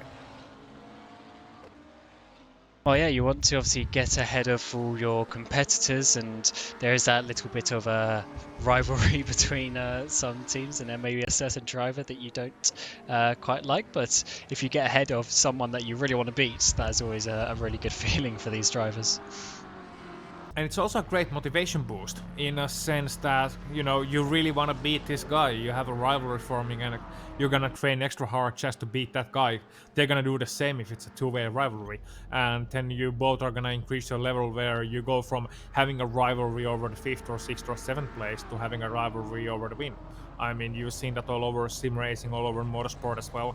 And you see these rivalries that start from the mid-pack go all the way to the lead. And, you know, having a rival, it is annoying in some senses because you really want to beat that guy. They annoy you. You necessarily don't even like them on a personal level. There's something that rubs you the wrong way about them. But, you know, having a rival is the best thing that can happen to a driver, at least in my opinion. And the best thing about this is when you get to that final race of the season in Viborg, you can go and meet them in person. So, especially as over the season, if you have a little bit of a ding-dong on track a couple of times, you can then go and shake their hand in real life in Viborg in Denmark. Yep. Ladies and gentlemen, it's time for main event of the evening in the heavyweight class, in the red corner, and so on. Well, I hope, it depends on the kind of driver you have, because sometimes you may want to keep the drivers distance from each other, but I haven't ever seen that actually come to form. Most I've seen from land events is that having a conversation between drivers, but usually when people meet each other in person, they actually come to understand each other a lot better, because communicating over text, communicating online, it's always a whole different matter to actually seeing someone in person, because we lose so much communication when we lose the non-verbal side of it. Yeah, going there last year was just amazing to meet so many people who I'd known for, 3 or 4 years at that point, and finally be able to meet them in real life is really good opportunity. And obviously, if you want to come down, assuming all this virus stuff is over and done with by the time we get to October, there'll be spectators allowed to come to the to Viborg, and it was great event. You can walk around, meet all the different drivers, all the different teams. Obviously there's pit crew and people there as well, so there's plenty of opportunity to come down. So if that interests you, then do head to the website and see about getting spectator tickets and stuff like that. And yeah, brilliant event last year, good fun. And hopefully we get a nice race when we get there, because they'll be fighting for a championship as well this year. Yeah, and when you're fighting for a championship, there is that little bit of extra. You can get those photos of the teams fighting for the championship. You can see them prepare, and you can have all those things, all the stress of a championship fight, and you can just see them, preparing extra hard and coming to there maybe a little bit early, getting used to the conditions. Every single event that you can get, you will try and get, that is for sure. One great story about Viborg last year I have is regarding some teams arriving. Some came by plane, and others, of course, when you come closer and you have to bring your equipment over, which you do. Some brought it by plane, but most did it by car. So you saw a lot of teams coming from UK via car. I know a team that came from Finland on a road trip by car, so they took the ferry to Stockholm from Helsinki, or from Turku, I should say, actually, and then drove all the way down Sweden, some 600 kilometers, and then drove to Denmark, and through Denmark, and got into the event. So it's a great team bonding experience as well. Yeah, I decided to drive last year from the UK, which is 800 miles. So I'm trying to work what that is kilometers, like 100, that's 1400. Yeah, 1,400, kilometers. So obviously it takes a whole day to drive there. And yeah, my car kind of, died just as we got that guy we were laughing at. Yeah, yes, I mean, yes. So fortunately, there was a very good garage in Viborg that I could get it fixed, and we went a day early. So luckily on the Thursday I could get it fixed. But yeah, that was certainly very fun. But it just adds to the experience. That's how I look at it. It cost me a bit of money, but it just adds to the experience, and I still managed to get home, and everything's good now. But that is certainly one of those life experiences when you're stuck in the middle of Denmark with a broken car. Did you perchance try the limits of your car in the German autobahns when you came over there? I did not, because I was basically scared of the car breaking down, because the whole thing was, we had the whole car packed, me and my teammate in the passenger seat, boot was full, rear seats were full, everything. We'd taken everything, and the whole time I was just praying, like, just to get there. Not that I don't trust my car, it's just, when there's a big event, and obviously spending some money to get there, you want everything to go right. But yeah, unfortunately it wasn't absolutely perfect, but that just added to the event and made it that little bit extra. But hopefully if you do decide to come yourself, then hopefully it is a lot smoother than what I had last year. Oh yeah, and it's a beautiful city. I mean, that's one thing I should comment. And the first thing that was, as a Finn, was amazing to me in Viborg. We arrived as a commentary team last year. There were 6 of us arriving by a commentary team, and when I came to Viborg, we got to our hotels, we checked in, blah blah blah, all that boring stuff, and we went to the supermarket, the local supermarket, and I was almost floored, because supermarkets in Denmark, like, it seemed like a area of plenty. Now, contrary to popular belief, Finland is not an ex-Eastern Bloc country. I'm just clearing that up right now, because there is a belief that SF stands for Soviet Finland, which it does not. But still, the level of goodies that were available there, and just the beauty of the city, because it is quite medieval in some ways. The city center is, of course, old in that Central European fashion. It is a beautiful place, so I really liked it there a lot, and I like being there, and it's a great place to be in. And of course, the arena itself, it's just beautiful, and has all that heritage of a sporting experience of Viborg HK. The handball team won plenty of European championships in women's handball, so you can see that the sporting experience there as well, and the staff there was great. So it's a great experience, and I hope we can see there again. And as a spectator watching 24 hours of racing live, you do not only see the race from the big screen, mind you. You're wondering, okay, why should I go watch sim racing live? Because in real racing, you hear the engines, and you can see the cars up close, you can see their speed. What's the point of watching a sim race live? I can hear that question. And I can answer at least from my part, Cam, and you can add in if you have anything to fill in. But you can see all the drivers from so far, so up close, because they're not obviously wearing helmets or protective gear. So you can see them up close. You can even see if before the race you can chat up to them if they're open to it. You can see the preparations of the race. You can see the different equipment each and every team has. I know for a bit of a nerd like me, it's great to see the kind of solutions teams come up with. And then you can also enjoy the event itself, and it's a different atmosphere when you see it live. You can see the celebrations, you can see a bit of the behind the scenes stuff, in the sense that how it looks from if you have interesting commentary, you can see how the commentary table operates, and you can take a look at the fancy looking guys behind the table bringing you this voice, all the handsome fellows. Well, yeah, that.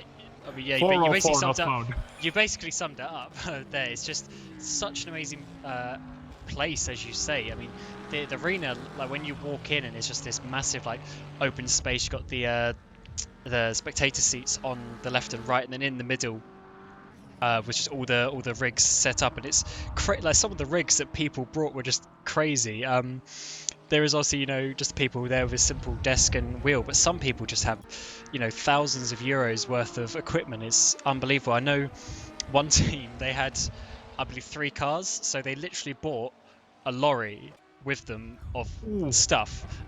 So it's just crazy how much, time and effort and even money people put into that event. But it's just, it was great to show up there. That was my first ever LAN event in general. I'd only ever been to one other meet from people in sim racing, but in terms of an event, a race, that was my first time, and it was absolutely amazing. Just see everything how it works, and then you go out the back, and it's all the team literally tents. They literally have a tent where they can go. It's just it's great to go and watch that. And as you say, Viborg itself, the actual place was amazing. It had this weird balance of modern and old. It was it was very good. Very much enjoyed the trip.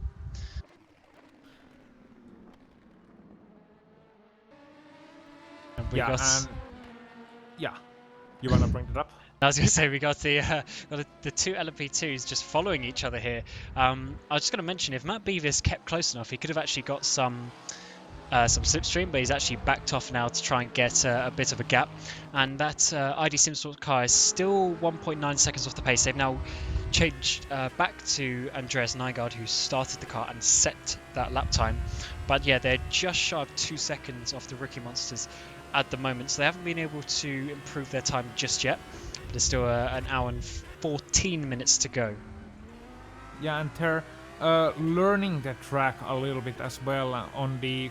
On one side, you can also see an onboard footage of an Audi GD3 car going around the circuit, and you can just see how difficult it is really to navigate the Sebring circuit. It's not as easy as it looks, and I'm finding it surprising actually that these GD3 cars use the first gear here as well, because usually from my time I'm used to the first gear being maybe a hairpin gear or a starting gear, but it seems like the gearbox setup or the car setup has advanced a little bit. Now, Cam, you can shine a little bit of light actually about the setup process. We can talk about it a little bit together, the setup process of a sim race, of a long race like this.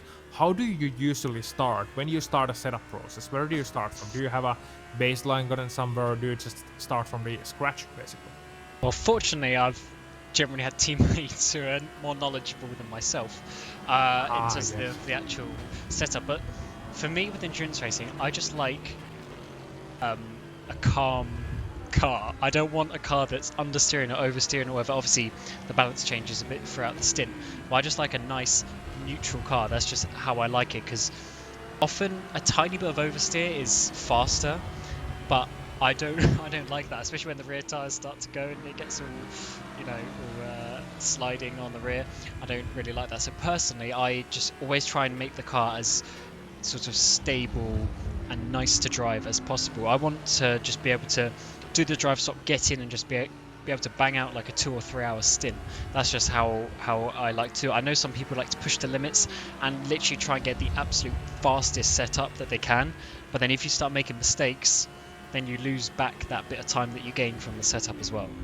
but isn't it so that a neutral handling is when your steering wheel is straight in the middle of a corner?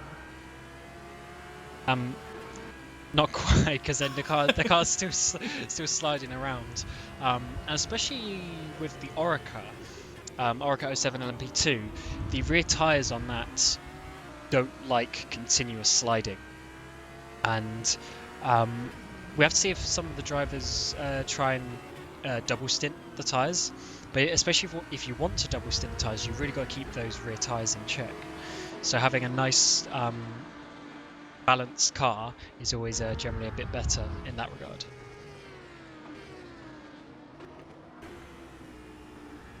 Yeah, and car balance is something you really gotta work out with each and every car individually, and with driver preferences. You mentioned you like a car that handles nice, which is not uncommon among racing drivers, I must say, to sum it up basically.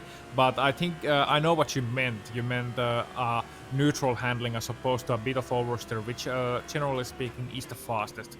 Now, there is also the differences between how fast they like their cars to behave. So how responsive the car is. Some people like a quick response, some people prefer, a car that handles a little bit more slowly to different things, so to speak. So that usually comes down to anti-roll bars and how stiff the chassis is and how stiff the suspension of the car is. So especially with the front anti-roll bar, you can do a lot.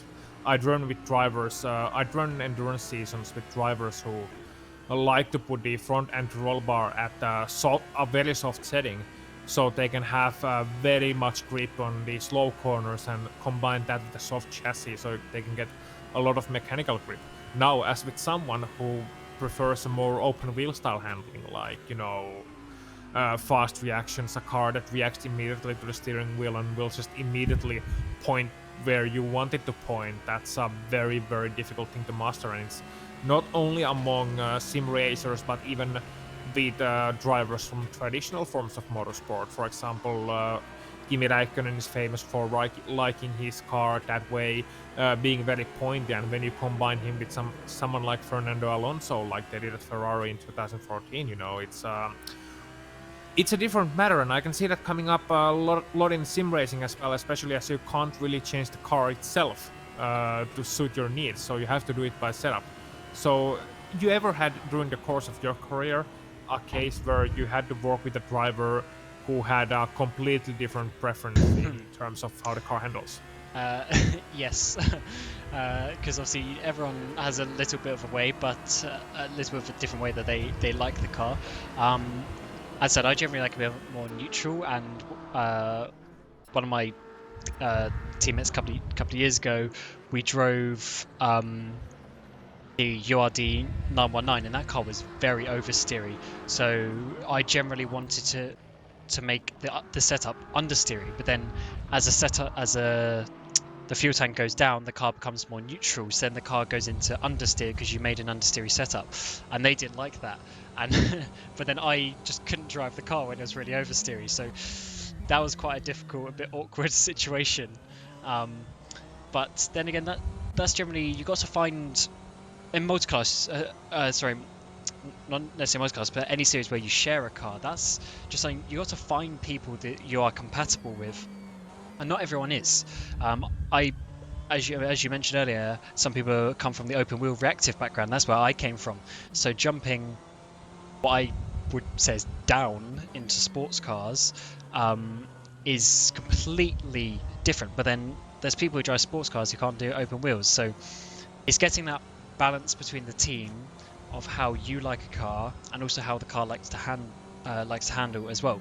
And something you mentioned before, some people like softer front anti-roll bars, and actually what some people do with this Orica is they have higher rear anti-roll bar on the rear than on the front to make the car rotate. Then obviously that has side effects as you go later on in the stint as well. So yeah, a lot of it is really just a personal preference at the end of the day, and getting a group of people that you can nicely get the car based around, because you don't want someone who's completely different. No, and I was just watching the current GDE class leader, the 53 Musto GD Esports, piloted by Tiziano Brioni, getting around in the first corner. He was getting around the last corner, being very heavily affected by that incident in the last corner, getting a little bit sideways and spinning out in the first corner. So obviously, in qualifying, we should mention, Cam, in qualifying, you can usually get away with a setup that is not necessarily built for racing. You're just going for a hot lap. So we're gonna see a lot more spins, a lot more hairy things being done in the setup department. Oh yeah, especially when you're not locked to this setup for the race, you could just go crazy. You can do a setting that you think is a little bit dodgy, but if it's a little bit quicker in qualifying, all you need to do is get around the out lap and then get your hot lap in, and then that's all you need to do. You don't have to worry about tyre wear or anything like that. I would assume that most of these cars are doing pretty much one lap or maybe 2 laps in a row maximum, so you're only going to have 3-4 laps of fuel, so the car's going to be super light and you could just push it to the absolute limit. Yeah, and speaking of pushing, I'm watching the 199 ID Sim Sports LMP2 as well, and they are pushing in a whole different way than you usually talk about. When you push, you talk about pushing hard, but to me their car looks like it's pushing in terms of understeer. I was watching them through the hairpin corner to turn 7 here at Sebring, and that looked very understeer. They almost had to go 180 degrees in the steering lock, and once again pushing a little bit wider than Le Mans. So just trying to find the balance. But I think what they've done here, Cam, is they've probably made a safe setup. We talked to them earlier on. They probably made a safe setup so far and just try to find something they can handle before they can get properly used to the LMP2 car. Because when you put a fast LMP2 setup on the hands of relative newcomers that come from GT cars, it's bound to not be a pleasant experience. Let's put it that way. Unless you are into that sort of tumble dryer experience. Well, so, I mean, something to really mention with Yorka, I mean, as I said before, it is quite sensitive on the setup, so that will be something that they learn. I mean, I don't know exactly how long ago they decided to move to the LMP2, so maybe they've had a month or so to learn it. But for instance, Rick and Monster, as I said, they've been driving this car for a year and a half. So, well, even more than that now, coming up for 2 years. So they'll have plenty of knowledge of how the car is. They'll know exactly what the car likes and what it responds to. So learning back to a completely new car is going to take some time. But so maybe as we get to the Nürburgring for the second race of the season, then maybe we'll see them be a bit more close. Yeah, and I'm expecting the gap to get smaller and smaller as the season goes along, and it's really going to be exciting to see what this team can bring up in the season final at Viborg, of course, in the Le Mans 24-hour event here at Endurance E-Racing World Championship. Now, aside from the LMP2 cars and their battles, it's easy to also look at the, well, it's easy. Yes, it is easy, but it's also important to look at the laps done by these teams, because you can see that by far the most laps have been completed by that Rookie Monsters team. They've done 36 laps in this qualifying session so far, and the second most is shared with the 28 Pro Sim and actually the 007 Pro Sim car with 31 laps completed so far, where some teams have only completed 15 or a little over 20 laps. So, it's just one of those things. Do you think some of those teams can prefer to make some adjustments between their stints and spend a little bit longer trying to gauge every single stint, and some teams are just pushing for that absolute maximum lap time each and every time by? Or do you think it's also a matter of some teams maybe wanting a little bit of a break and some teams just deciding to get used to the first hour here? Yeah, well, I would assume that most teams are just getting their feel in the first hour, because as we've said, the rubber will get put down, the track will get faster and faster and faster. So you're probably not going to set your absolute fastest time in the first, or at least you don't have the potential to set your absolute fastest time in the first hour if you can get a clean lap in the second hour. So I would assume most people haven't been just hot lapping constantly. I did see a couple of, especially the GT cars, they were doing multiple laps in a row. So maybe they'll change that to something That's a bit more like basically outlap, hot lap, outlap, hot lap. We'll have to see what they do as we get towards the the second hour of this qualifying session.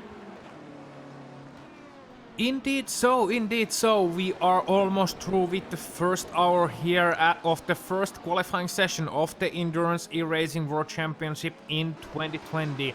There are potential winners, there are potential drivers who can challenge, potential teams who can rise and potential teams who can fall, and there are also potential commercial opportunities, and we will tell you about them next.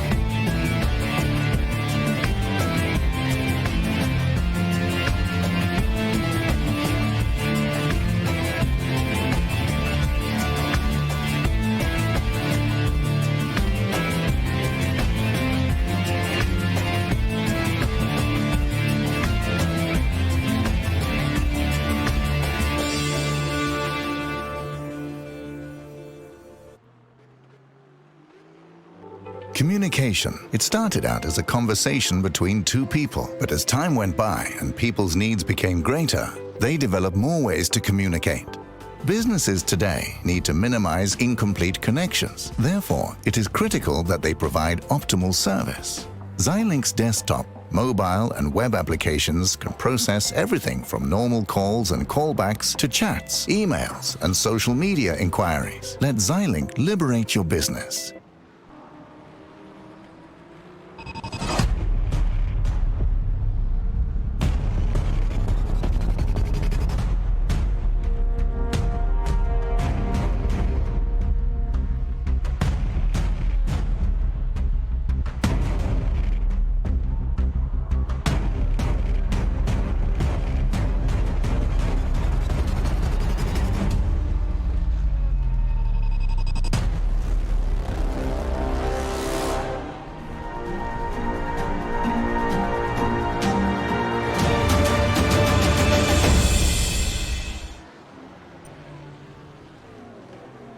So thank you to our wonderful sponsors for getting involved in this Endurance E-Racing World Championship season.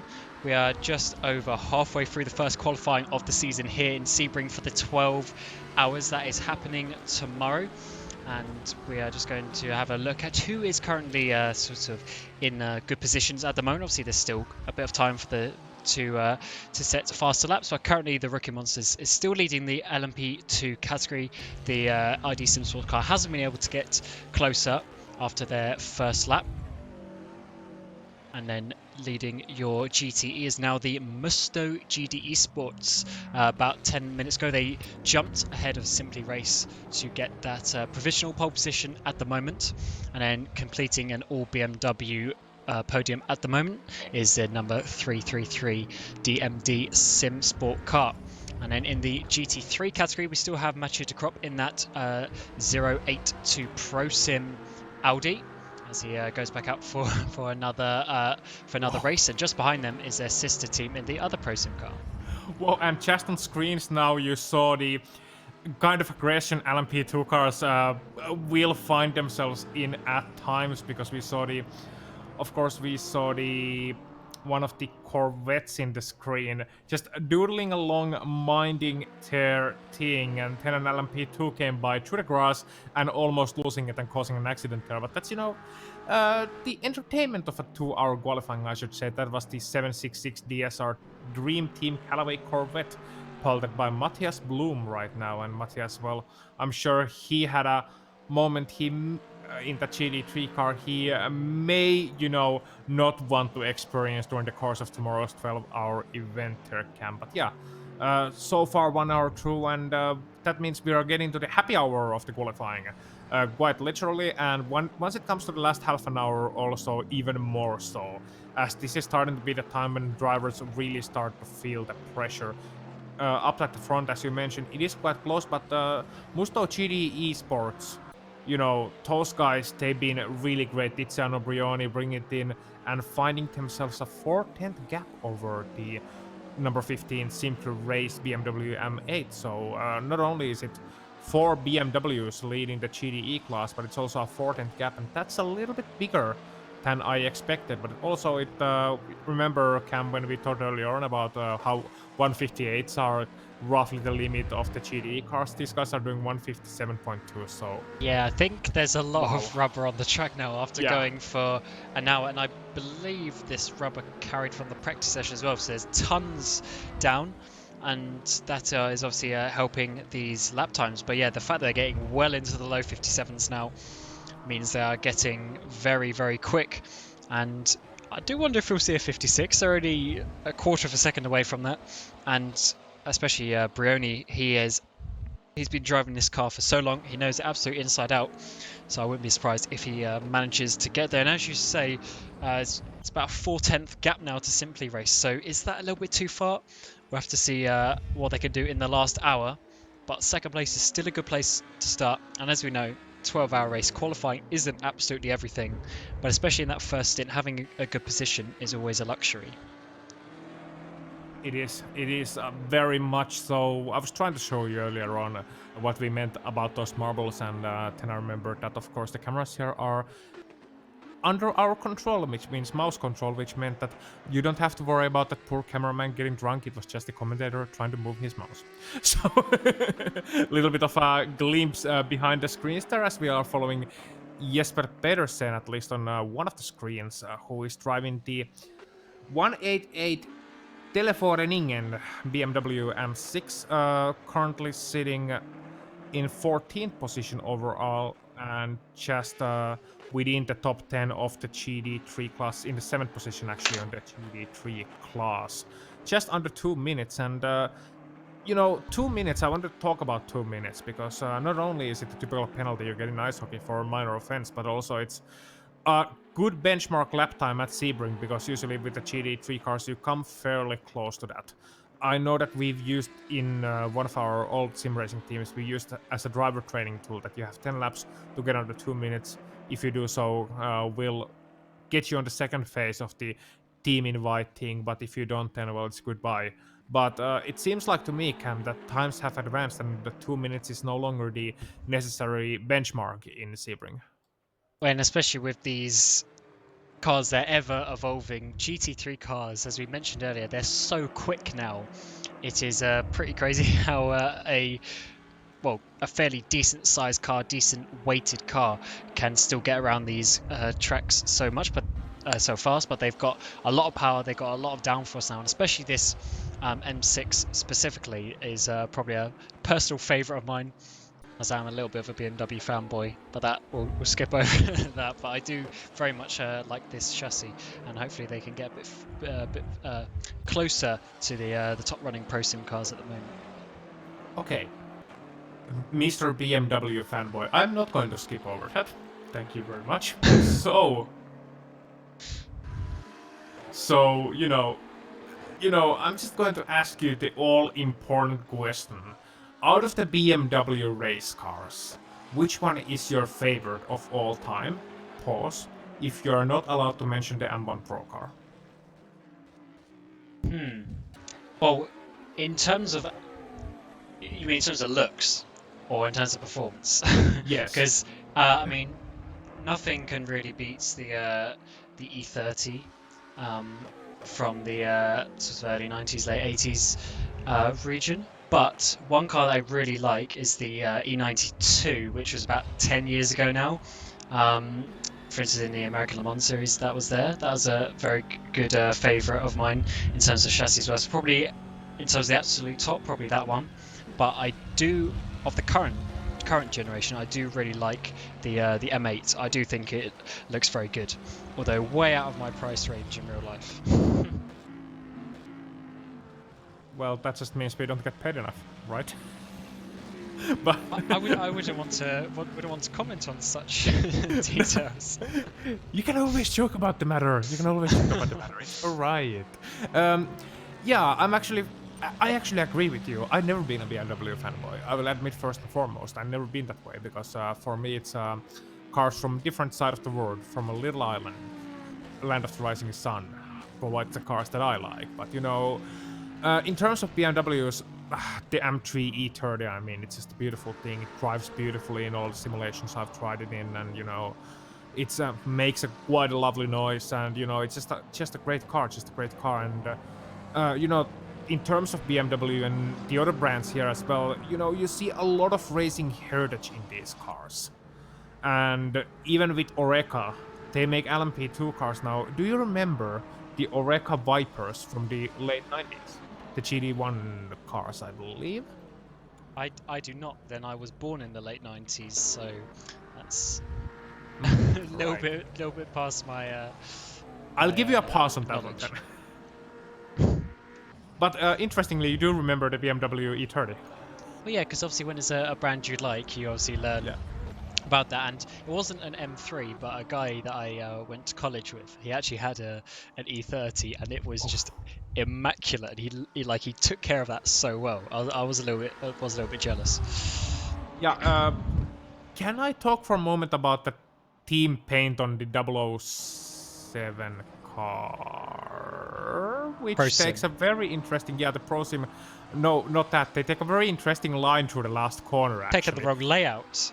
yeah, they're taking the wrong layout, but I think that's actually to get a better launch onto the main straight, which in this case is genius. And also, we may have just, brought them to the all-seeing eye of the race control by that one. I'm not sure if that one is allowed or not, but if it is, then good job by these lads, because that's a beautiful car. But it's clearly not quite working because the Rookie Monsters GT3 has just gone up to second place in the GT3 category. So the 007 Pro Sim, not quite as fast, despite possibly doing a little bit trick there. But if you look at these times, De Krop has done a 58.3, so he's way out in front. But I need to get this right. Zlobodzen in second place did a 59.0, then ProSim had done a 59.0, then Pedersen, can't remember exactly what team he is in, he's done a ID Team 0.0. Sorry, I'm talking about 0.0. So 59.0, 59.0, 59.0, then two 59.1s in a row as well. So the top of this GT3 field is getting very close. It is, and it's gonna provide for an amazing race tomorrow. And I'm not talking about the TV program, but it's also gonna provide for an interesting battle here at the end of the qualifying, because we mentioned earlier how important it is to get ahead of your rivals in qualifying, and if it's so close, I mean, if you are 1/10 of your personal best, and that 1/10 in this case would have meant 5 better starting positions. You're starting from P2 or P3 in class instead of like P7 in the mid-pack of the class, then yes, you're gonna be worried over that one.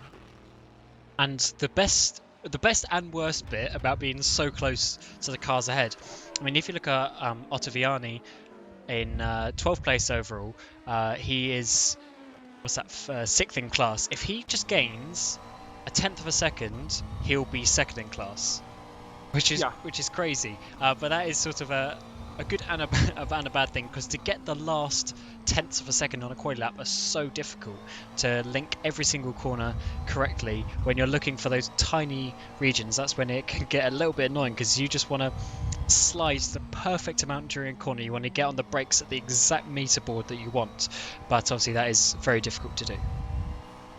And also, I mean, here when we look at the onboard shot from the McLaren 720S, can I just point out how much of a spaceship the cockpit of that car looks? Because it's just, you see the turret at the window, and it all looks like when you were a child and you were imagining how a spaceship looks like, a single-man piloted spaceship, single-person piloted spaceship, and that looks exactly like it. It looks like a fighter jet, more than a race car. It's just amazing, and to be able to drive this thing, and not only drive it, but drive it in anger.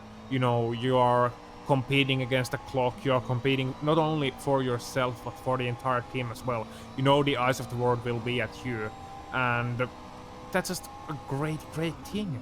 That's just a great thing. So I really like it a lot, and we are actually watching Mr. Slobotian in the 999 Rookie Monsters car, and he is one of those guys who is very high up the GT3 leaderboard. In fact, he is currently leading the so-called terrestrial beings class in the GT3, because at this point I would classify the Matteo de Crop-led Pro Sim 28 car. Those guys are basically aliens in terms of their pace, in terms of their performance. The Spanish guys have been really great, 58.3.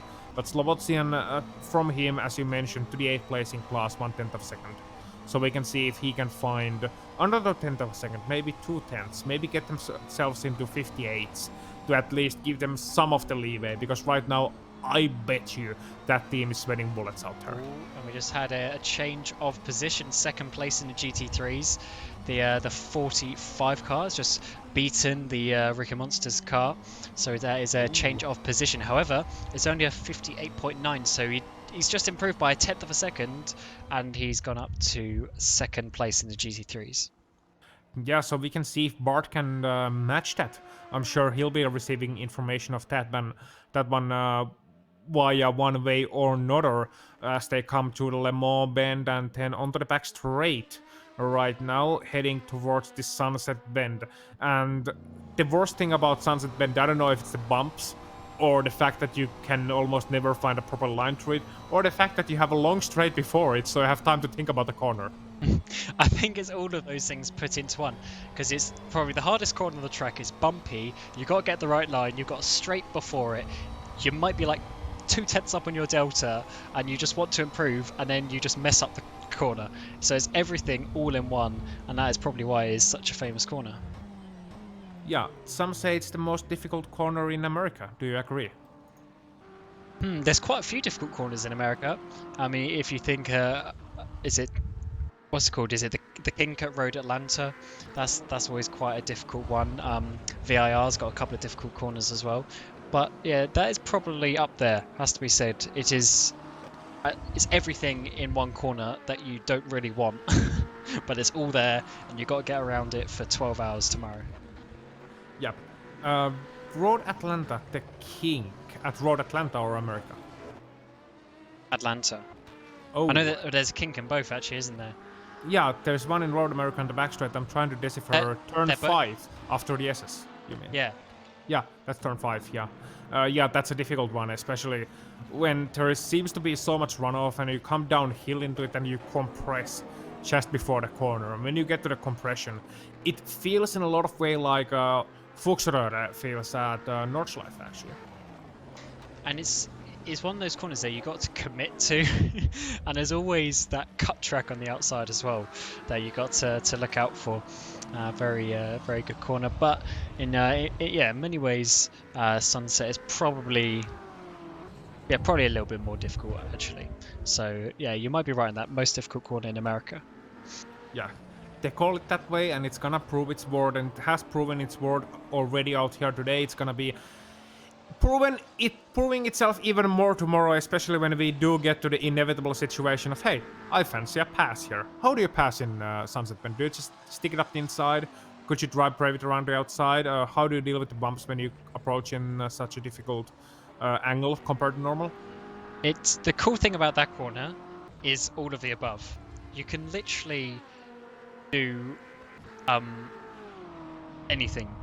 You can dive it down the inside, you can go wide and then cut back, you can go all the way around the outside, you can keep it really tight and then let the GTE run out wide. So there's plenty of options that you can do.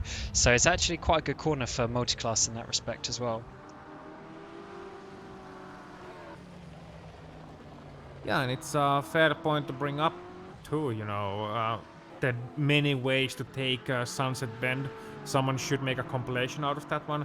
The right ways as well as the wrong ways. We've seen the wrong ways a couple of times, drivers going in too fast, because the thing you don't necessarily notice out of the TV picture.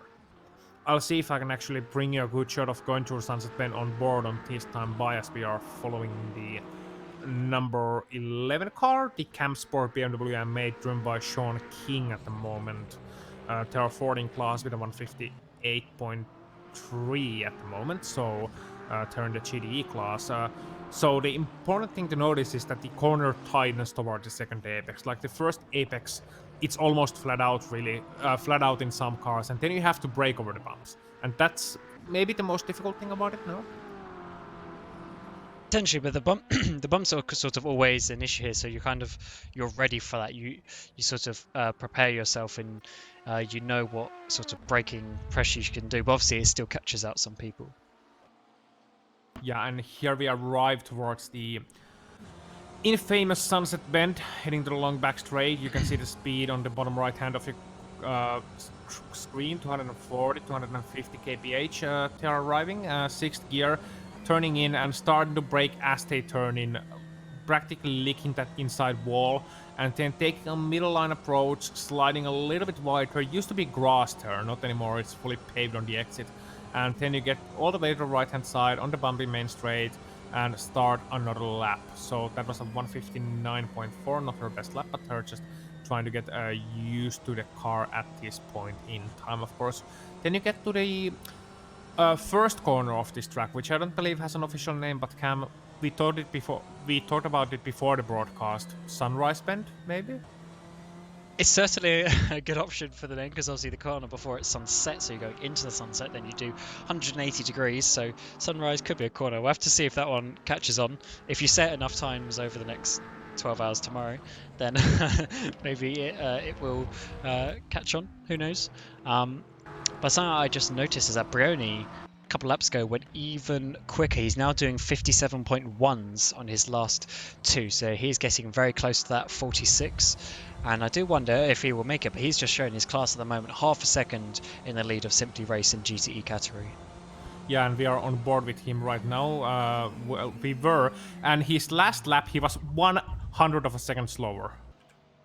Yes, so that's the last three laps, all 57.1s, which just shows you, I guess, how on the limit he is if he can do that time 3 laps in a row. But it certainly looks like it could be Musto who are getting the pole position in GTE at the moment, but there's still plenty of time and plenty of rubber to go down for other cars to improve. Yeah, there is, but the consistency here is amazing. Not only the speed, but the consistency from the Musto GD esports team. They were near the top of the leaderboards in the 24-hour event last year, the Endurance E-Racing World Championship live from Viborg, and they necessarily are among the toughest competitors this year by as well. Do you reckon anyone can actually challenge them? Simply Race, maybe, driving the GDE class.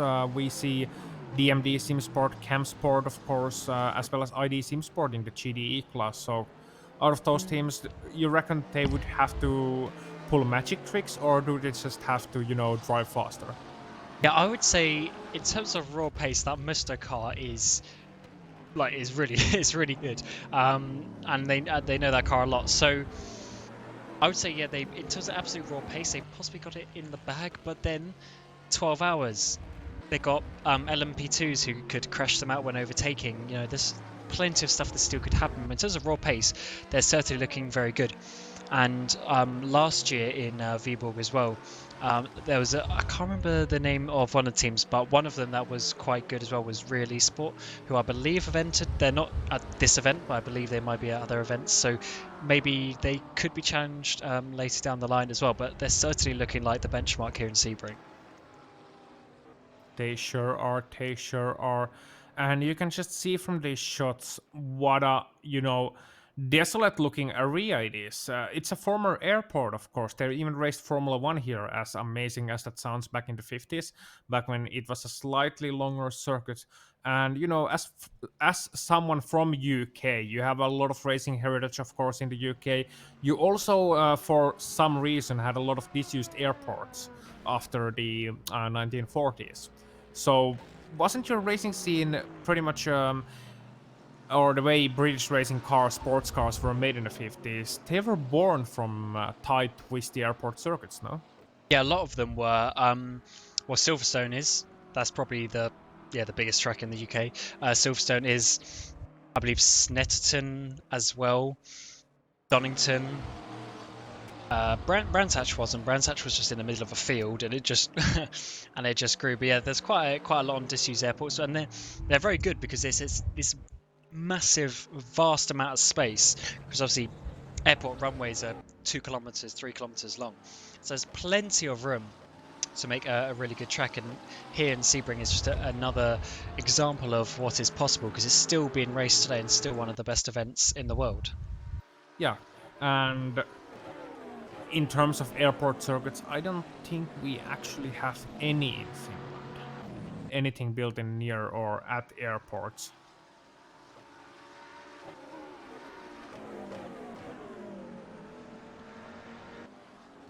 Yeah, so we are gonna have actually something that is never bound to be correct apart from these broadcasts. We are gonna have some weather reports for you, and the weather report is currently showing that it is indeed quite sunny at Sebring so far. So I don't think we have much of a risk of rain out here at the moment. Yeah, it seems like it's just missing the track. You can see on stream it's there at the moment. You can see right in the middle of the screen. You can see the what they called the runways just on the right hand side of where the circuit is, and yeah, you can see that the clouds are just missing it, which is probably fortunate for some of these drivers because if it did start raining, then it would be unlikely they could go faster. But at the moment, it is not doing that. Oh, and Brioni has just gone into the 46s, a 46.9. Wow. He has just done. I think that's possibly, at least from my knowledge, is the first. 56, not 46. That's the first 56 I've ever seen from a GTE here at Sebring. Obviously, there is loads of rubber being put down, but still, to be able to do that is amazing. And he is 7/10 ahead of the competition now. Yeah, just as we thought, Tiziano Brioni, he cannot get any faster. Well, screw that. He just went faster. So certainly going very well here is the Italian finding the pace. We know Italians have the pace usually in racing as well as in sim racing, but 7/10 over your opposition. And it's number 15, Simple Race, Matt Richards. It's not a slow car. Those are not slow competitors. They're just so far above and beyond their competition at this moment that it beggars belief, really. Yeah, these lap times that these other cars are doing are really good as well. I mean, getting into the 57s and even low 58s is very good. And talking about low 58s, Mathieu de Crop is now doing a 58.3 in a GT3 car. So he's certainly showing his speed today. I've raced with Mathieu the last 2 seasons of the Virtual Endurance Championship as well, and he's generally been faster, but he generally has quotation marks bad luck during the race. So we do have to see if they can convert this, what I would assume is going to be pole position, considering they're over half a second quicker than the rest of the field. So we have to see if he can convert that tomorrow. We'll have to see, because as I said, he does have. Well, him and obviously teammates in the car as well do have a bit of a history of being a bit unlucky. So hopefully they can get to the end of the race tomorrow and actually convert that, what we assume is going to be a pole position. I love when we talk about luck in racing. There are those who would sign to the theory of, there is no such thing as luck in racing.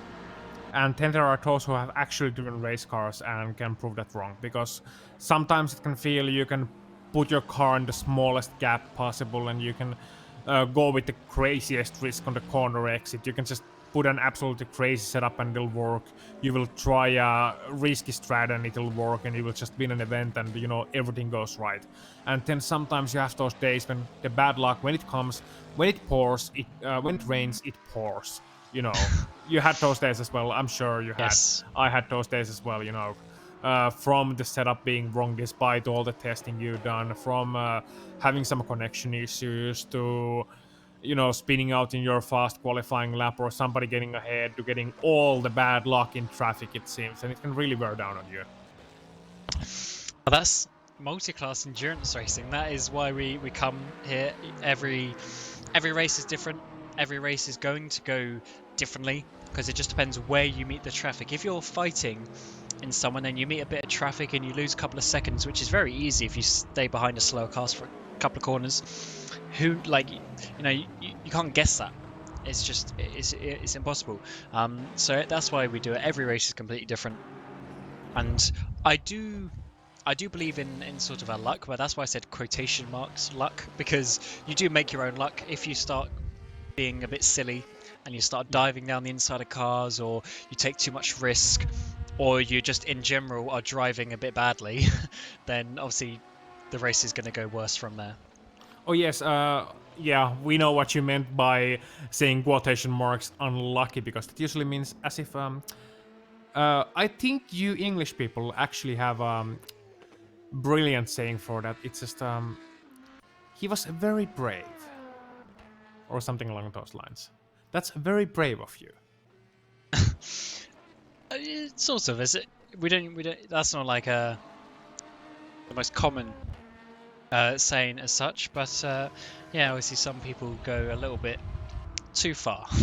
Yeah, and you have to tell them in a stern fashion. Yeah, that was probably a bit over the limit. Yeah, and the most difficult thing it is when your teammate does that, especially in a race, because of course when you are racing, you're on team speak, you're on team radio with your teammates, and they're concentrating on the race, and you want to make the driver feel good. No matter what, the driver always has the final say who is in the car, and when he demands silence, you are silent, and when he demands information, you do your best to get that information, because it goes both ways. When that driver is spotting for you, providing information for you, then you can be sure that they will provide information on your request. However, what do you say when your driver does a stupid move? Like, do you just chastise him on it, or do you be honest with him, or do you have to kind of like treat him with silk gloves? Or I assume in the case of any racing driver, it's more of depends on the person, right?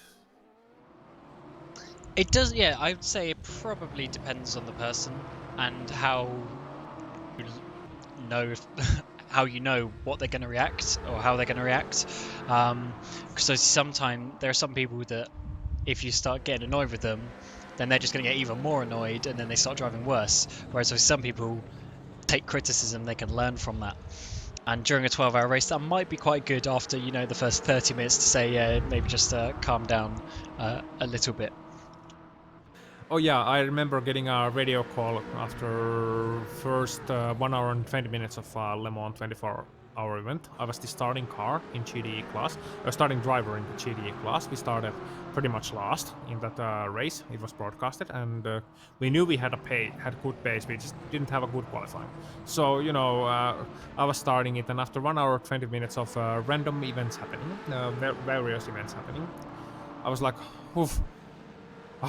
I never concentrated so hard in the first level, and then my teammate calmly commenting on the radio, I found it interesting that you call it concentrating when you spend over 1 hour just shouting. Oh no, that's the 3 and a couple of other cars as well getting involved in a bit of an incident heading off the Le Mans bend. Simply a race.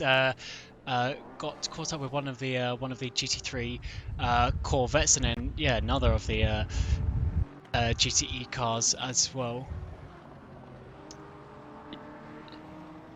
The 333 and the Simply Race car got involved there. We'll see if we can grab a replay for you to see. But yeah, so not often you see incidents in a qualifying session. That is for sure. Yeah, and especially with 3 cars.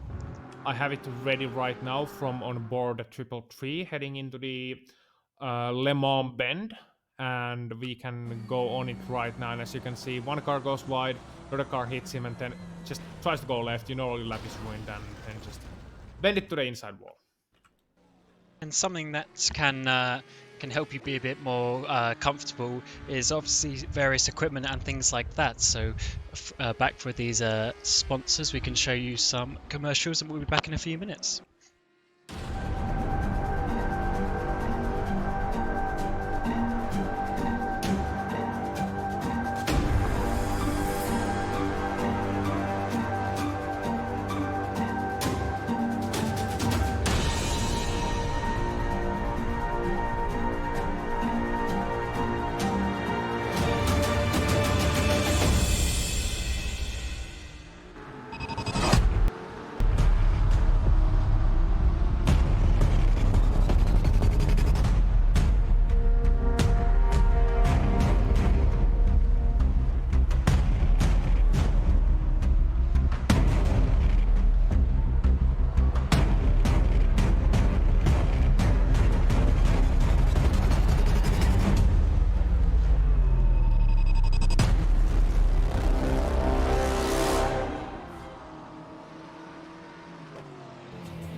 Communication. It started out as a conversation between two people, but as time went by and people's needs became greater, they developed more ways to communicate. Businesses today need to minimize incomplete connections. Therefore, it is critical that they provide optimal service. Xilinx desktop, mobile and web applications can process everything from normal calls and callbacks to chats, emails, and social media inquiries. Let Xilinx liberate your business.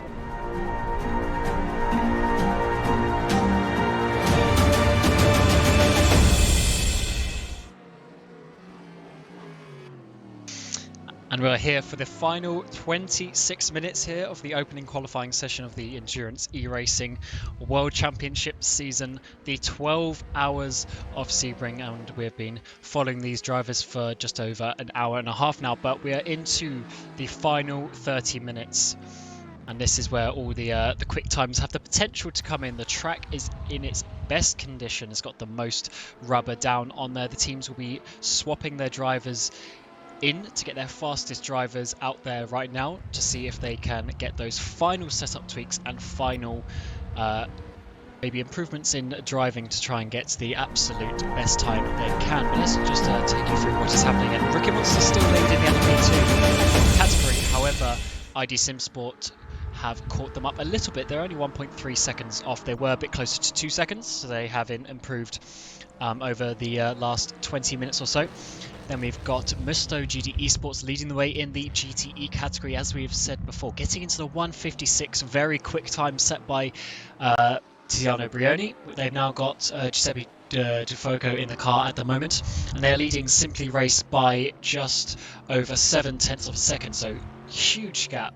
But it is not all about qualifying. We'll have to see what they can do tomorrow. And then in the GT3s, Mathieu de Krop in the Pro Sim car. He's been in that car since the beginning of the session. They have not swapped drivers. They have just kept him in. And he is doing pretty good. They're leading by just over half a second from the DIS SR Lab number 45 car. However, it is very close behind them, because if you go pretty much a tenth slower, you cover the next 4 cars as well. So the top of the GT3 category is very quick, and it's good to see that all these teams have got right to the limit of what they can do, but there's still 24 minutes for them to improve even further. Yeah, and that's a lot of time, but that doesn't seem like a lot of time when you are in that hot seat, when you are in the driver's seat. Now, with some teams, like we have in the pictures, the 28 Pro Sim Audi, they had Mathieu de Krop behind the wheel of that one pretty much all throughout the session. But with some teams, this is the time to make a call. Okay, who will be behind the wheel once we come to those final crucial laps, when the track will be at its best, when it comes to the time to get those last laps in, to get that happy hour in, and to get those fast drivers there. And in some cases, Cam, it can be a bit of a tussle, deciding in the team. I hope that's not the case, but do you usually, when you were racing, did you usually go by the fastest driver? Did you have it decided beforehand, or is it more like a case per case basis? I would say it does kind of depend on the basis, but generally I would say most teams have like a starting driver. I mean, fortunately, with the way that we have it here, you can have different drivers get involved, but some series you literally have qualifying and start the race, so you by the rules you have to keep the same driver, which means you've got to choose someone who's A, quick enough in qualifying, and B, also good at starting the race. So they do have a little bit more choice here, which is very good for them, so they can switch drivers and things like that. But generally, from my experience, we did basically just have like one person that we would leave to it, and just let them get the feel. For Viborg last year, we did rotate all of the drivers, but at the end of the sessions we had our fastest person in the car, because obviously you want to give them the best opportunity that they can. Yeah, see, I was kind of half expecting and half also hoping it wasn't, Deeps. Because that would be quite an interesting system. Back when I was racing, it was mostly, we had predetermined fastest guys in the team, because back when I raced, we didn't really have like like 3 or 4 guys who were at equal speeds. We had guys who were usually very good at qualifying. Then we may have had a different guy who was actually faster in race conditions. So back in those races when you did have to put the same guy in, we would usually put the fastest guy in and hoping he makes it through the first stint, rather than having this slightly slower guy in qualifying. Where the first stint, especially in the faster categories, so the LMP2 and the GTEs, you definitely need someone who's capable of doing the start. That's generally where it's a little bit more hectic because the field is so close together. By the time you start to lap the slower class, you come up to a line of 10-15 cars who are a second apart, and you've got to get through them all in the space of like 3 laps or 2 laps.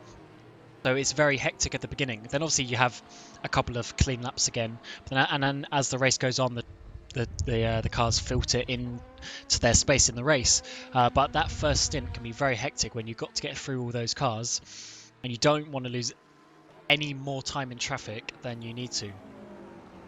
Yeah, indeed. It's not an easy task to pull off. It's not an easy task at all. We are watching once again the number 53 Musto GD Esports BMW M8, still in the lead of the class, putting in that 56, which we do believe is the first 56 at least any of us have seen with a GD car at Sebring, which is basically just I'm sounding pretty calm when I'm talking about it, but it's so insane that I think my brain just broke watching it. And these guys are still out there, still trying to get even faster, and interesting phenomenon, however you pronounce that. Interesting thing about going under barriers is that once you have a certain exact second mark you try to go under, whether it's 157 or 158 or something different in another circuit. Once you go under that, it feels like you suddenly find extra 2 or 3 tenths. Yeah, when you get that confidence and that feeling and that just, you're in that moment with the car and you're in that peak concentration, you can just gain so much more time. And I think that is possibly something that's overlooked a little bit, especially in sim race in general, and well, esports, not just driving simulators, but other games and simulations. To have the concentration and the mental capacity to be able to use that all the power that you've got and all the ability that you've got in that one moment over those like 2 or 3 minutes, it's very difficult to do. So to get to the absolute limit is unbelievably difficult. Yeah, especially among the farming simulator pros. They have a saying that you have to make hay while the sun shines. Absolutely. And just noticed that Tom Lombart's back in the number 37 Ricker Monsters. Last lap just went even quicker, so now the ID Sim Sport car are a little bit further back again, but that's just showing you how the track is evolving, that some faster times are coming in. Yeah, and speaking of Tom Lombard, you just mentioned him, 146.4. And just to update you, that's 10.3 seconds faster than the fastest GD car. So you have lapping situations roughly every 12 laps or so at that rate, if my math is correct. And that means that there's gonna be a lot of lapping situations over the course of a full event. So even though we don't have that many prototypes here, it's gonna still bring its own interesting spice in the mix over the course of a full race. And that was a nice save from Giuseppe Fuoco. And just saying, it is Giuseppe now behind the wheel of that Musto GD Esports car, so it's not their faster driver necessarily in terms of lap times, but getting Giuseppe time behind the wheel of that one, and it's gonna be interesting to see if they actually, had this ace in the sleeve in terms of drivers as well. So 2 Italians in the same team in the Musto car, and they're just casually having a little bit of a fight. In terms of track position, and is that what you mentioned by the team perhaps being a little bit unlucky? over the course of the past few seasons. Yeah, potentially. That was the Black Devil Aston Martin, the only Aston Martin on the field. Not even a GTE to be seen from the Aston either. And yeah, potentially that is, as you say, a bit of the unlucky side things coming into it, and a bit of contact like that could just give you a bit of damage. And for instance, if you need to make any repairs, you can just lose half a lap in the blink of an eye. Indeed, and you know, it's not an easy situation to try to find a gap. And of course, if you're in your hot lap, you don't want anyone in front of you, especially a car that is a couple of seconds slower per lap. But still, you know, sometimes maybe patience is a virtue. But still, we are seeing the final minutes here come by. Of course, we have 15 minutes left in the session anymore. The track temp has gone up from the start a little bit, actually a fair bit. It's now 27 degrees Celsius, but the rain has gone by the circuit. And that's a good thing because it was a proper storm when you were looking at the map. And if you are actually at Florida, then you can also probably feel that the rainstorm a little bit on your roofs. You know, that little bit of a tingling, maybe some wind as well. Because of course, one thing we gotta mention is that the weather here on R-Factor 2 is akin to that of the real life weather. So, you know, when it rains where the track is in real life, it will rain on track as well. And that, I think, is still one of the most mind-boggling things in all of sim racing. And it is a very important bit for endurance racing because you need to look out for the weather. You need to see if it's going to rain. And especially over the course of a 12-hour race, it has plenty of opportunity to do that. And this is Florida in the sort of spring time, so there's potential that there could be some storms as we seen just gone past this track. But obviously, it's a small chance they'll go directly over the track, but then if it does, it will rain in game. Yeah, and you know, when we were at Viborg last year, you were there too. I can't recall if your team had one, but I saw a lot of teams having weather radars up in their little tents, and you know, multiple displays having live timing on, having the race footage on, you know, the race broadcast on, and having some footage from the car as well. And it felt like an actual race paddock. That was the most paddock feel I've gotten out of any sim race, because those teams in their tents, you know, just watching the race, some trying to grab some hours of sleep, some having more elaborative setups, some having less elaborative. I remember one team, they were handing out free ice cream. Yes, they were. Very, very polite of them. But I think it was... I'm trying to remember the team. I think it was Bursty Sport. I'm pretty sure that they had an M8. They literally had 8 or 10 screens set up in their team tent. It was crazy. We had, I think, 2. So we were a bit on a budget compared to some of the other teams. But yeah, some teams had numerous amounts of information. And to do it with the rain, we had one of our drivers was basically our rain driver. So it was like, I don't know, 3 o'clock in the morning, and it started to rain. And we were actually on the commentary booth doing an interview, and it started to rain. And my teammate, he just took off the headset and just sprinted to get ready to jump in the car. So I do wonder if some teams will have a situation like that. I think I remember that one because I may have been on the commentary at that moment. Because someone just basically sodded off. Yeah, we were just talking, and it started to rain. And Peter, he just took off the headset and just ran to go and get in the car. Fortunately, he didn't have to get in straight away because it took a while for the rain to get in. But obviously, in an online situation, it's a bit more difficult to change driver because obviously the other car's got to get, the other driver's got to get into the game and then select. Basically be a passenger so the swap can happen. So they do need a little bit of planning for things like that to happen, but hopefully everyone has prepared for an eventuality such as that. Yeah, and I wonder if other teams will have the Regenmeister as well in the teams prepared for it. Do you think it's a common thing? Have you heard it being a common thing, or is it just something you did, that one driver was the dedicated rain guy? I'm not sure. I don't know. I mean, we definitely had it. I would assume some other teams had. I don't know if it's like a a thing that everyone decides to do, but it's certainly something that we decided to do, and it worked out because he ended up being in the car for like 3 or 4 hours while it was raining. What happens when that driver, when it starts raining at hour 2 and it just won't stop? Does he just go like, well, this is my life now? Yeah, obviously it gets to a point where you have to get in, because then I ended up getting in the car, but then I got in at like 5 or 6 in the morning by that point, after he'd been in for 2 or 3 hours, and then then I crashed it on the outlaps. So that was a really good decision for the driver swap. Is that the reason why you're on the commentary booth now? One would say that may have been a factor, although I'm certainly enjoying being on this side of things now as well. Yeah, it's a different world, and the best thing about doing commentary, of course, is that you can criticize someone without having to prove that you can do it better. That is very good. And talk about criticising, we should actually praise some people, because Nick Newcomb, who is the head of the commentary team, has sent me a message. And in the Virtual Endurance Championship, which is obviously the best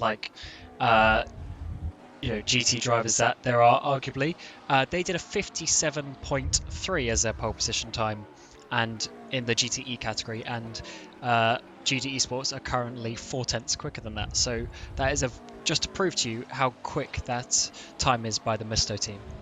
Yeah, of course, one can always bring up track conditions, the weather, everything basically up to the discussion, but that 56.9, that is a phenomenal time. And I hope that we can, at some point, maybe see that time and time again, because they talk about Bathurst. At Bathurst, they talk a lot about the lap of gods, those V8 supercars driving at Bathurst, 203s, 204s, and so on. Amazing drivers doing amazing things, but when you talk about monumental hot laps, I think that's definitely gonna be up there in terms of the not racing at large. That's just something you would like to see time and time again. That's an incredible achievement, that honestly is. So it just goes to prove that in qualifying, incredible things can happen and will happen, and drivers will find their limit in places that one normally doesn't necessarily, think of, or not too many people even watch. Like, the race is the main event. You remember an overtake for the victory, but do you remember the lap that brought the pole? No. But I think a lot more people should, because often one puts their entire experience, their skill, their racecraft, and their bravery as well into that one lap, and the amount of concentration an actual hot lap takes is it's often very, very difficult to explain to those not initiated. And as we come to the end of this qualifying session, we'll have one final word from our wonderful sponsor, so do go check them out. And just to incentivize you, here are some commercials. We'll be back in a couple of moments.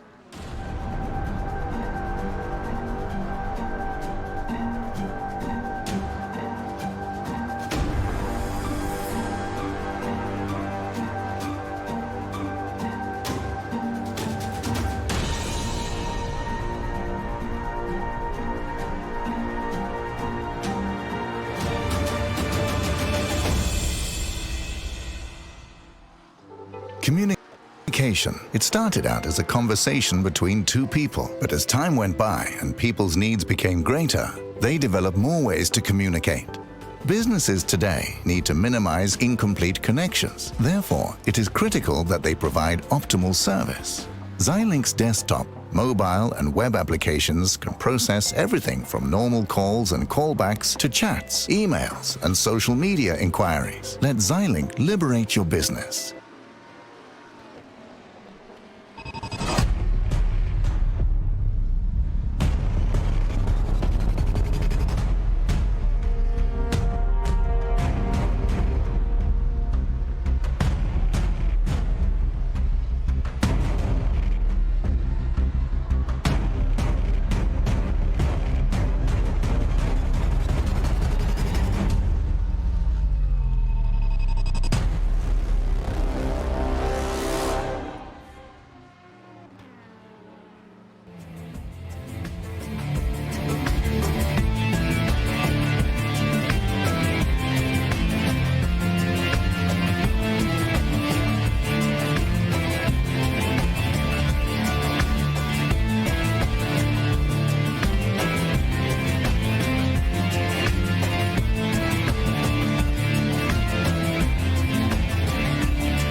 And we are here for the final few minutes of qualifying for the first race of the Endurance E-Racing World Championship season. And Ossian, there is only a few more minutes left for these drivers to get in their fast times.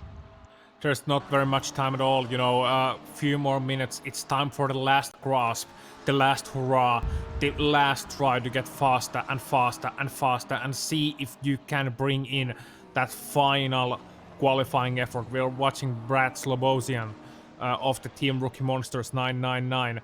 Let's see if he can improve. 158.9 on board for him.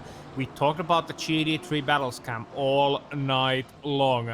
It is ProSim number 007 and the 45 DIS as our lab with her McLaren, and they are all within 1/10 of a second. All in the 58s, but can Bart find that final piece of the track, those final pieces in his lap to improve and inherit that second place in GD3 class? And for people who haven't necessarily raced at a top level, it's so difficult to explain to you how difficult it is to find the last 10th or the last 2/10. Because when you're just on that limit, it's so difficult to go even that bit further when you're already there. I mean, it's easy, you just drive faster, right? Yes, brake later, accelerate earlier, turn more. Yeah, done. Yeah. Even though you have to do all of that for pretty much 2 minutes and get every part of that 2 minutes absolutely perfect, and then hopefully you cross the line and you've done a better lap. So yeah, it's just pretty crazy how quick these drivers have got, and obviously they've had 2 hours to get comfortable in the car. A lot of drivers actually haven't swapped, or if they have, they've done it very infrequently. So the drivers have had plenty of opportunities to get a fast lap in. Yeah, I mean, it's not for the lack of chances, as Bart is not gonna improve on this one at least. Yeah, obviously finding that perfect lap is quite difficult, and with the time running out, you might as well press escape and get out and do another lap if you can. Yeah, so he just went a little bit wide at the as they were heading to the back straight out of the Le Mans corner. So we are watching Andy Kurtzen, who is also in that battle in the number 45 DIS SR Lab car. So let's see if he can find some improvements there. Not quite yet, still standing in at 58.9. And of course, getting back out there once again, not doing any setup improvements whatsoever, just getting back out there, wanting to have that order shot. At this point, it's a 2-hour session, but you feel like there's only seconds left. Tom Lumber has just hit the wall coming out of the final corner. Sunset Bend, just showing how far he is willing to go, although he's arguably comfortably on pole position, because ID Simsport unfortunately haven't been able to quite get the speed of Rookie Monsters at the moment, but he is still pushing really hard to get the fastest lap that he can. Yeah, and I'm watching Matt Richards in the number 15 Simply Race squad.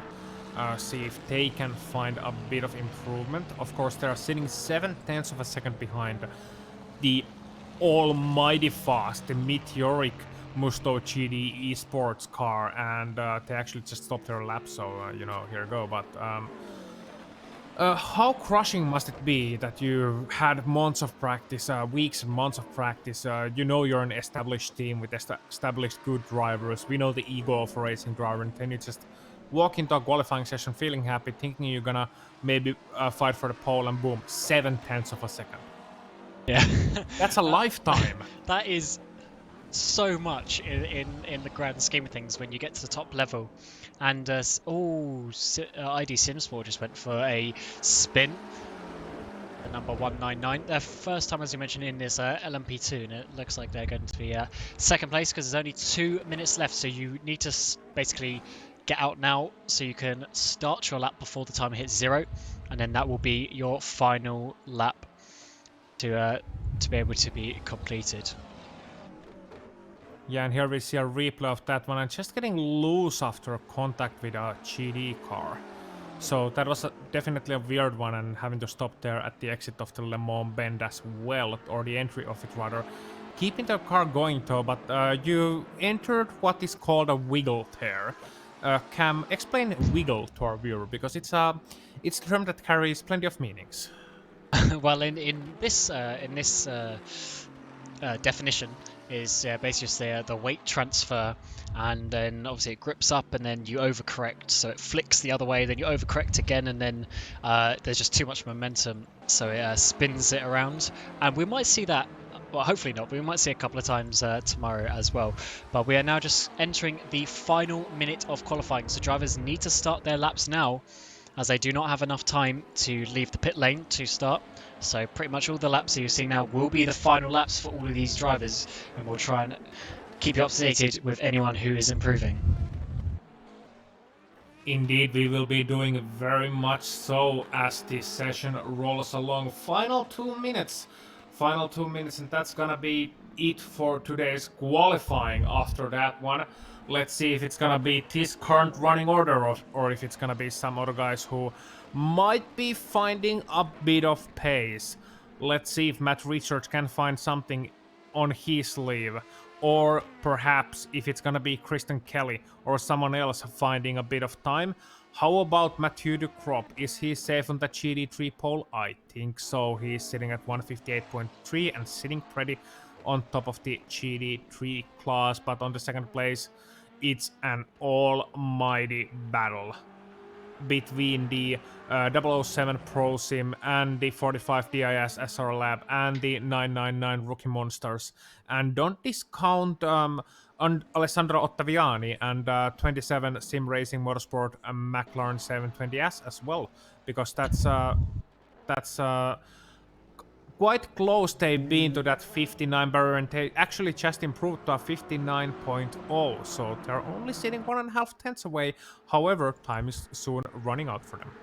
Yeah, they both were improving, the Ricky Monsters car and also Ottaviani as well. Both of them were improving, but Ricky Monsters couldn't improve. But Ottaviani, they're just improving, but it was only by a couple of hundredths of a second, so that was obviously his absolute limit. And the GT3 field is so close for that second, third, fourth and fifth place in class, so it's good to see. It's going to be a nice competitive race tomorrow.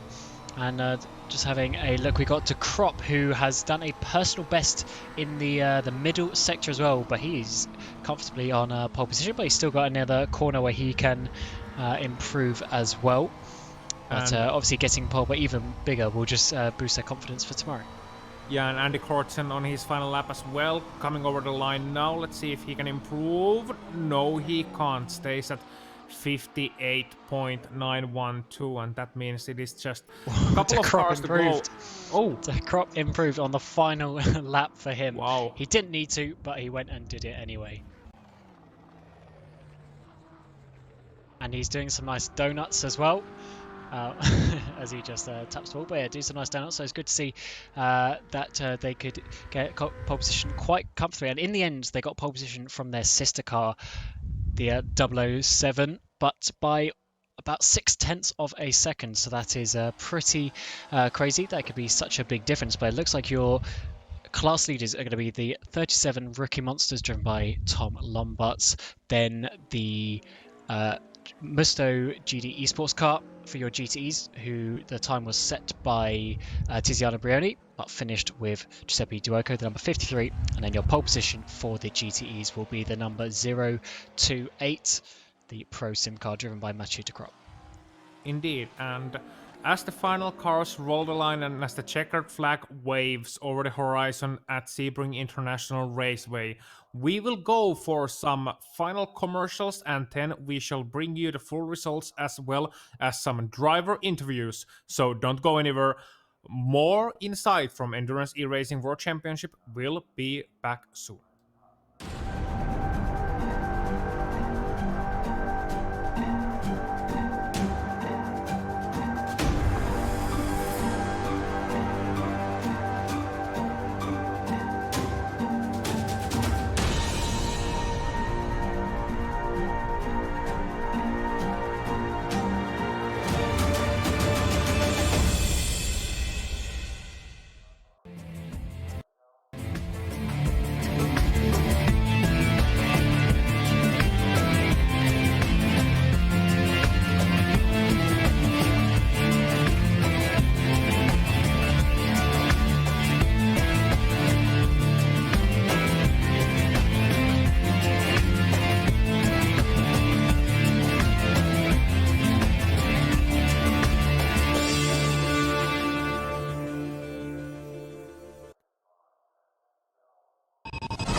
Communication. It started out as a conversation between two people, but as time went by and people's needs became greater, they developed more ways to communicate. Businesses today need to minimize incomplete connections. Therefore, it is critical that they provide optimal service. Xilinx desktop, mobile and web applications can process everything from normal calls and callbacks to chats, emails, and social media inquiries. Let Xilinx liberate your business.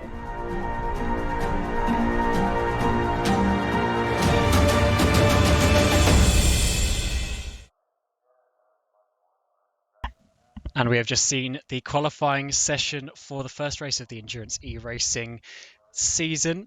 And we have our first pole position of the season, which was taken by the LMP2, the number 37 from Team Rookie Monsters. And we have with us the driver who got that pole position time, Tom Lombard. So good to see you. And how was that lap for you? It was quite good. Well, we had a lot of attempts. But yeah, it was great. It's nice to see that we've got an advantage over our competitors. But of course, I mean, the race is long and anything can happen, so we're not counting it as one just yet. Well, yes, you did have a little bit of a pace advantage, but obviously you got 12 hours to go tomorrow, so plenty of time for things to happen. Are you going to, now that you know you've got a bit of an advantage in terms of raw pace, are you going to go a tiny bit safe with your overtakes and with your strategy, or are you still going to go full attack? No, I think especially in the first stint, we want to just see what it's like lapping other cars and see what the race pace is of the other LMP2 car. And after that, we'll see how it goes. But especially in the beginning, we're not going to go full attack. And who is this that you've got with you? Are they here to speak? This is Simon Marshall. Yes, Simon, you there? Yes, hello. I'm down as the Rookie Monsters pit crew. This is our pit PC I'm talking to you from.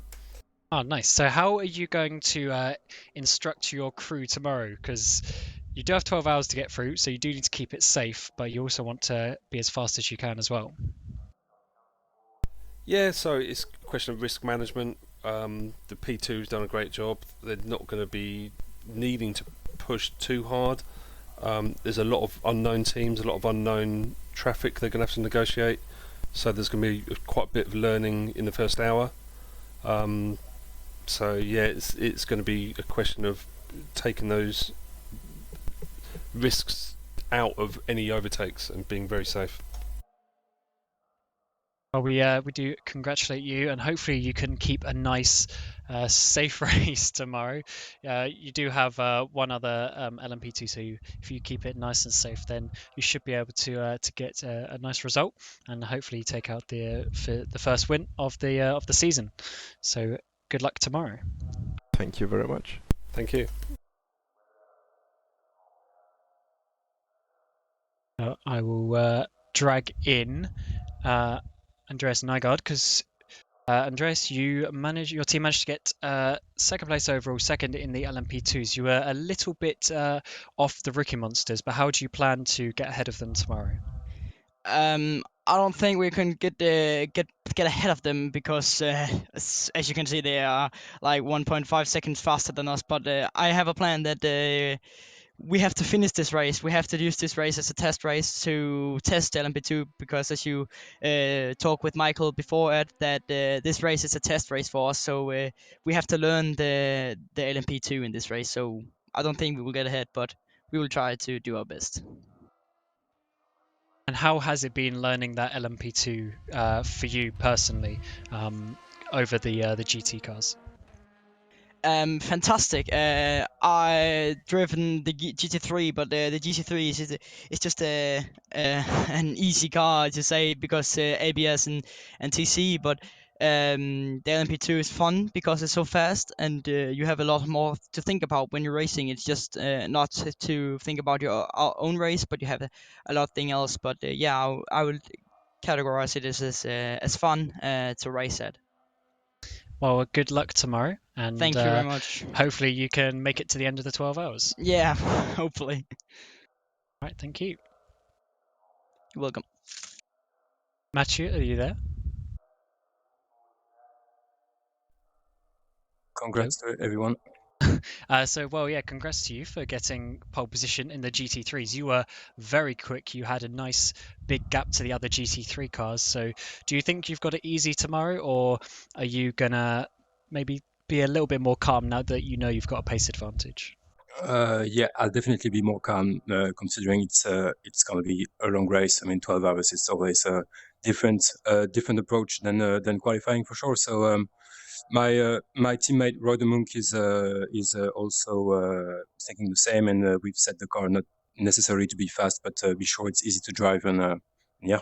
So we're expecting having a good pace, but not trying to attack like crazy, I'd say. And considering your pace relative to the other GTE cars, you might be fighting with them at times for position in the overall standings. So do you think that's going to get in the way, or are you prepared for that? I'm not really prepared, and I think it's probably going to be an issue, and we're going to have to consider trying to leave a gap between them and us, because I mean, difference in engine power and downforce as well. I mean, we are not as fast on every single part of the track, so it really depends on which section of the track you are in. So I think we're just gonna try and make our way through, and if we see it doesn't work, we're just gonna let it go and reduce the pace a little bit just to be sure we escape from that situation. Not gonna try to attack like crazy other classes, in fact.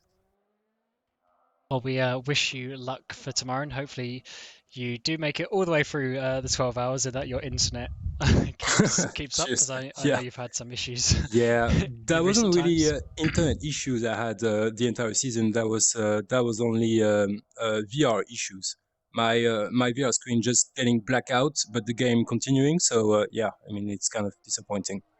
It's been a frustrating year, but finger crossed, and hope it's gonna be okay. All right, well, good luck tomorrow, and hopefully we'll see you at the end. Yep, hopefully. And we've now got the number 45 car here. I believe you end up getting, was it second place in the GT3s? We're battling for second with the Pro-Sam guys, but unfortunately we lost. Ended up third, P3. It was a bit of a hassle in the last half an hour with the guys, just getting the elbows a bit out ahead of us, unfortunately. But it was great fun. A lot of good racing. I feel like I'm looking forward for tomorrow.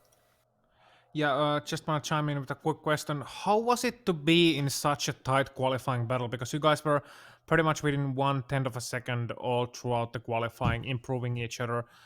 How was the pressure in your number 45 pit wall? Was it like constant pressure, or was it like calming down, trying to find a little bit of pace? Did you touch the setup at all, or did you just try to improve on what you had already?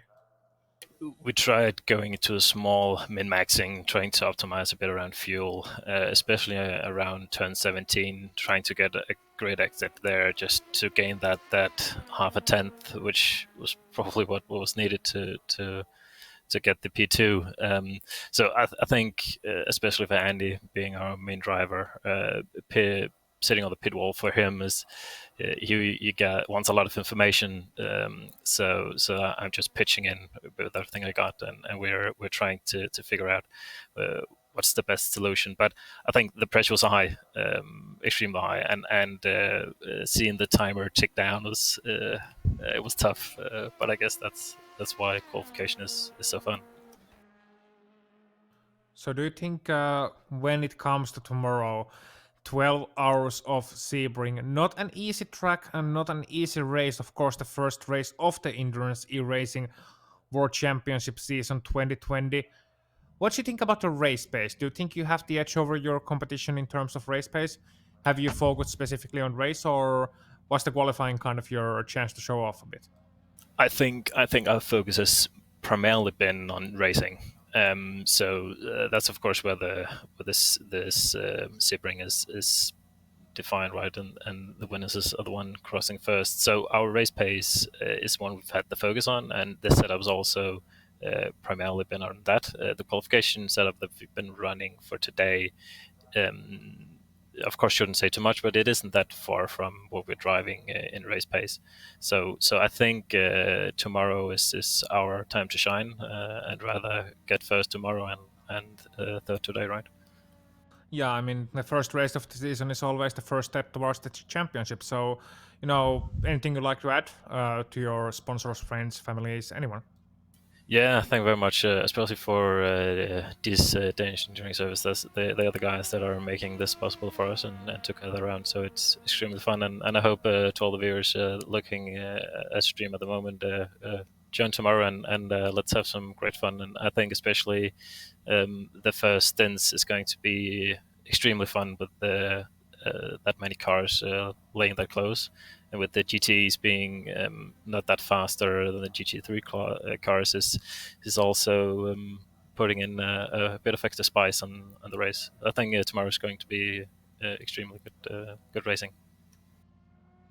Yeah, we are hoping so too from the broadcast booth. Thank you very much and good luck for tomorrow's race. Thank you. And next up, Cam, I believe you have one more interview for us in store. Yes, I believe we've got the number 777 here. So how was that qualifying session for you? Good evening, guys. Yeah, it was quite okay. Not as expected or as hoped, I would say, but it was quite okay. We were placed a little bit further down than we were hoping for, but it was a tough crowd.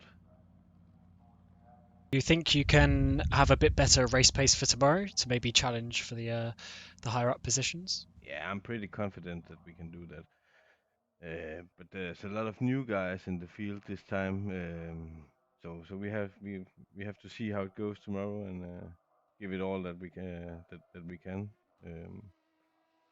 And our sister car is also doing a lot of hard work on their car and struggling to keep up. So it's not struggling, but it's gonna be good, I think. Well, we wish you luck for the 12 hours of Sebring, and hopefully you can make it to the end of the race and get some nice points towards the championship total. So yeah, good luck for tomorrow. Thank you so much. And Austin, I think that pretty much rounds out qualifying here for the first race of the season. And yeah, 12 hours of racing tomorrow. So we do hope that all of our cars can make it to the end, but it is one of those tricky races. So we may see some incidents.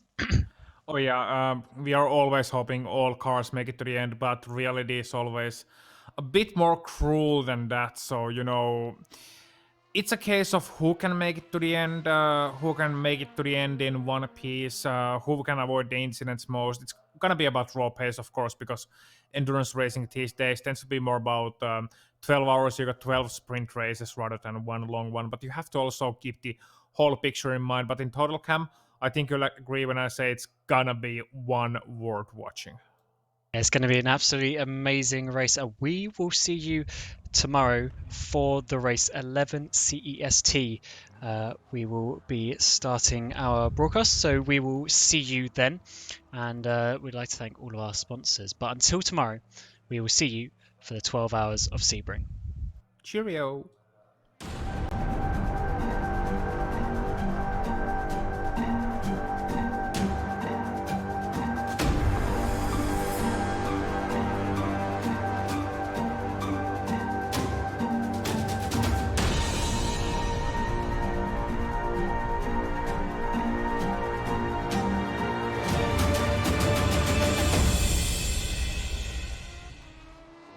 Communication. It started out as a conversation between two people, but as time went by and people's needs became greater, they developed more ways to communicate.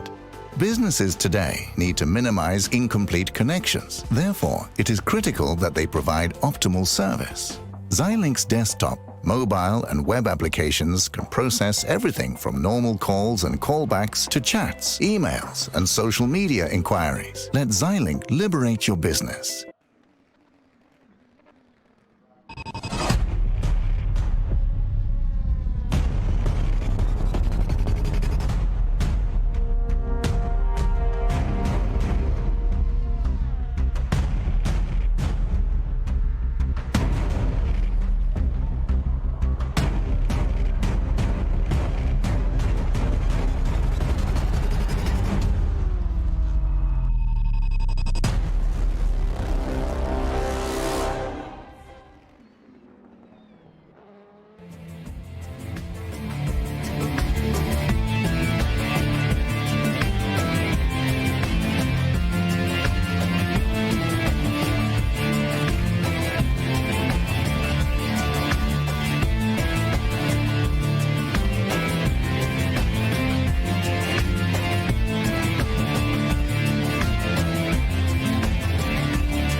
tell you when.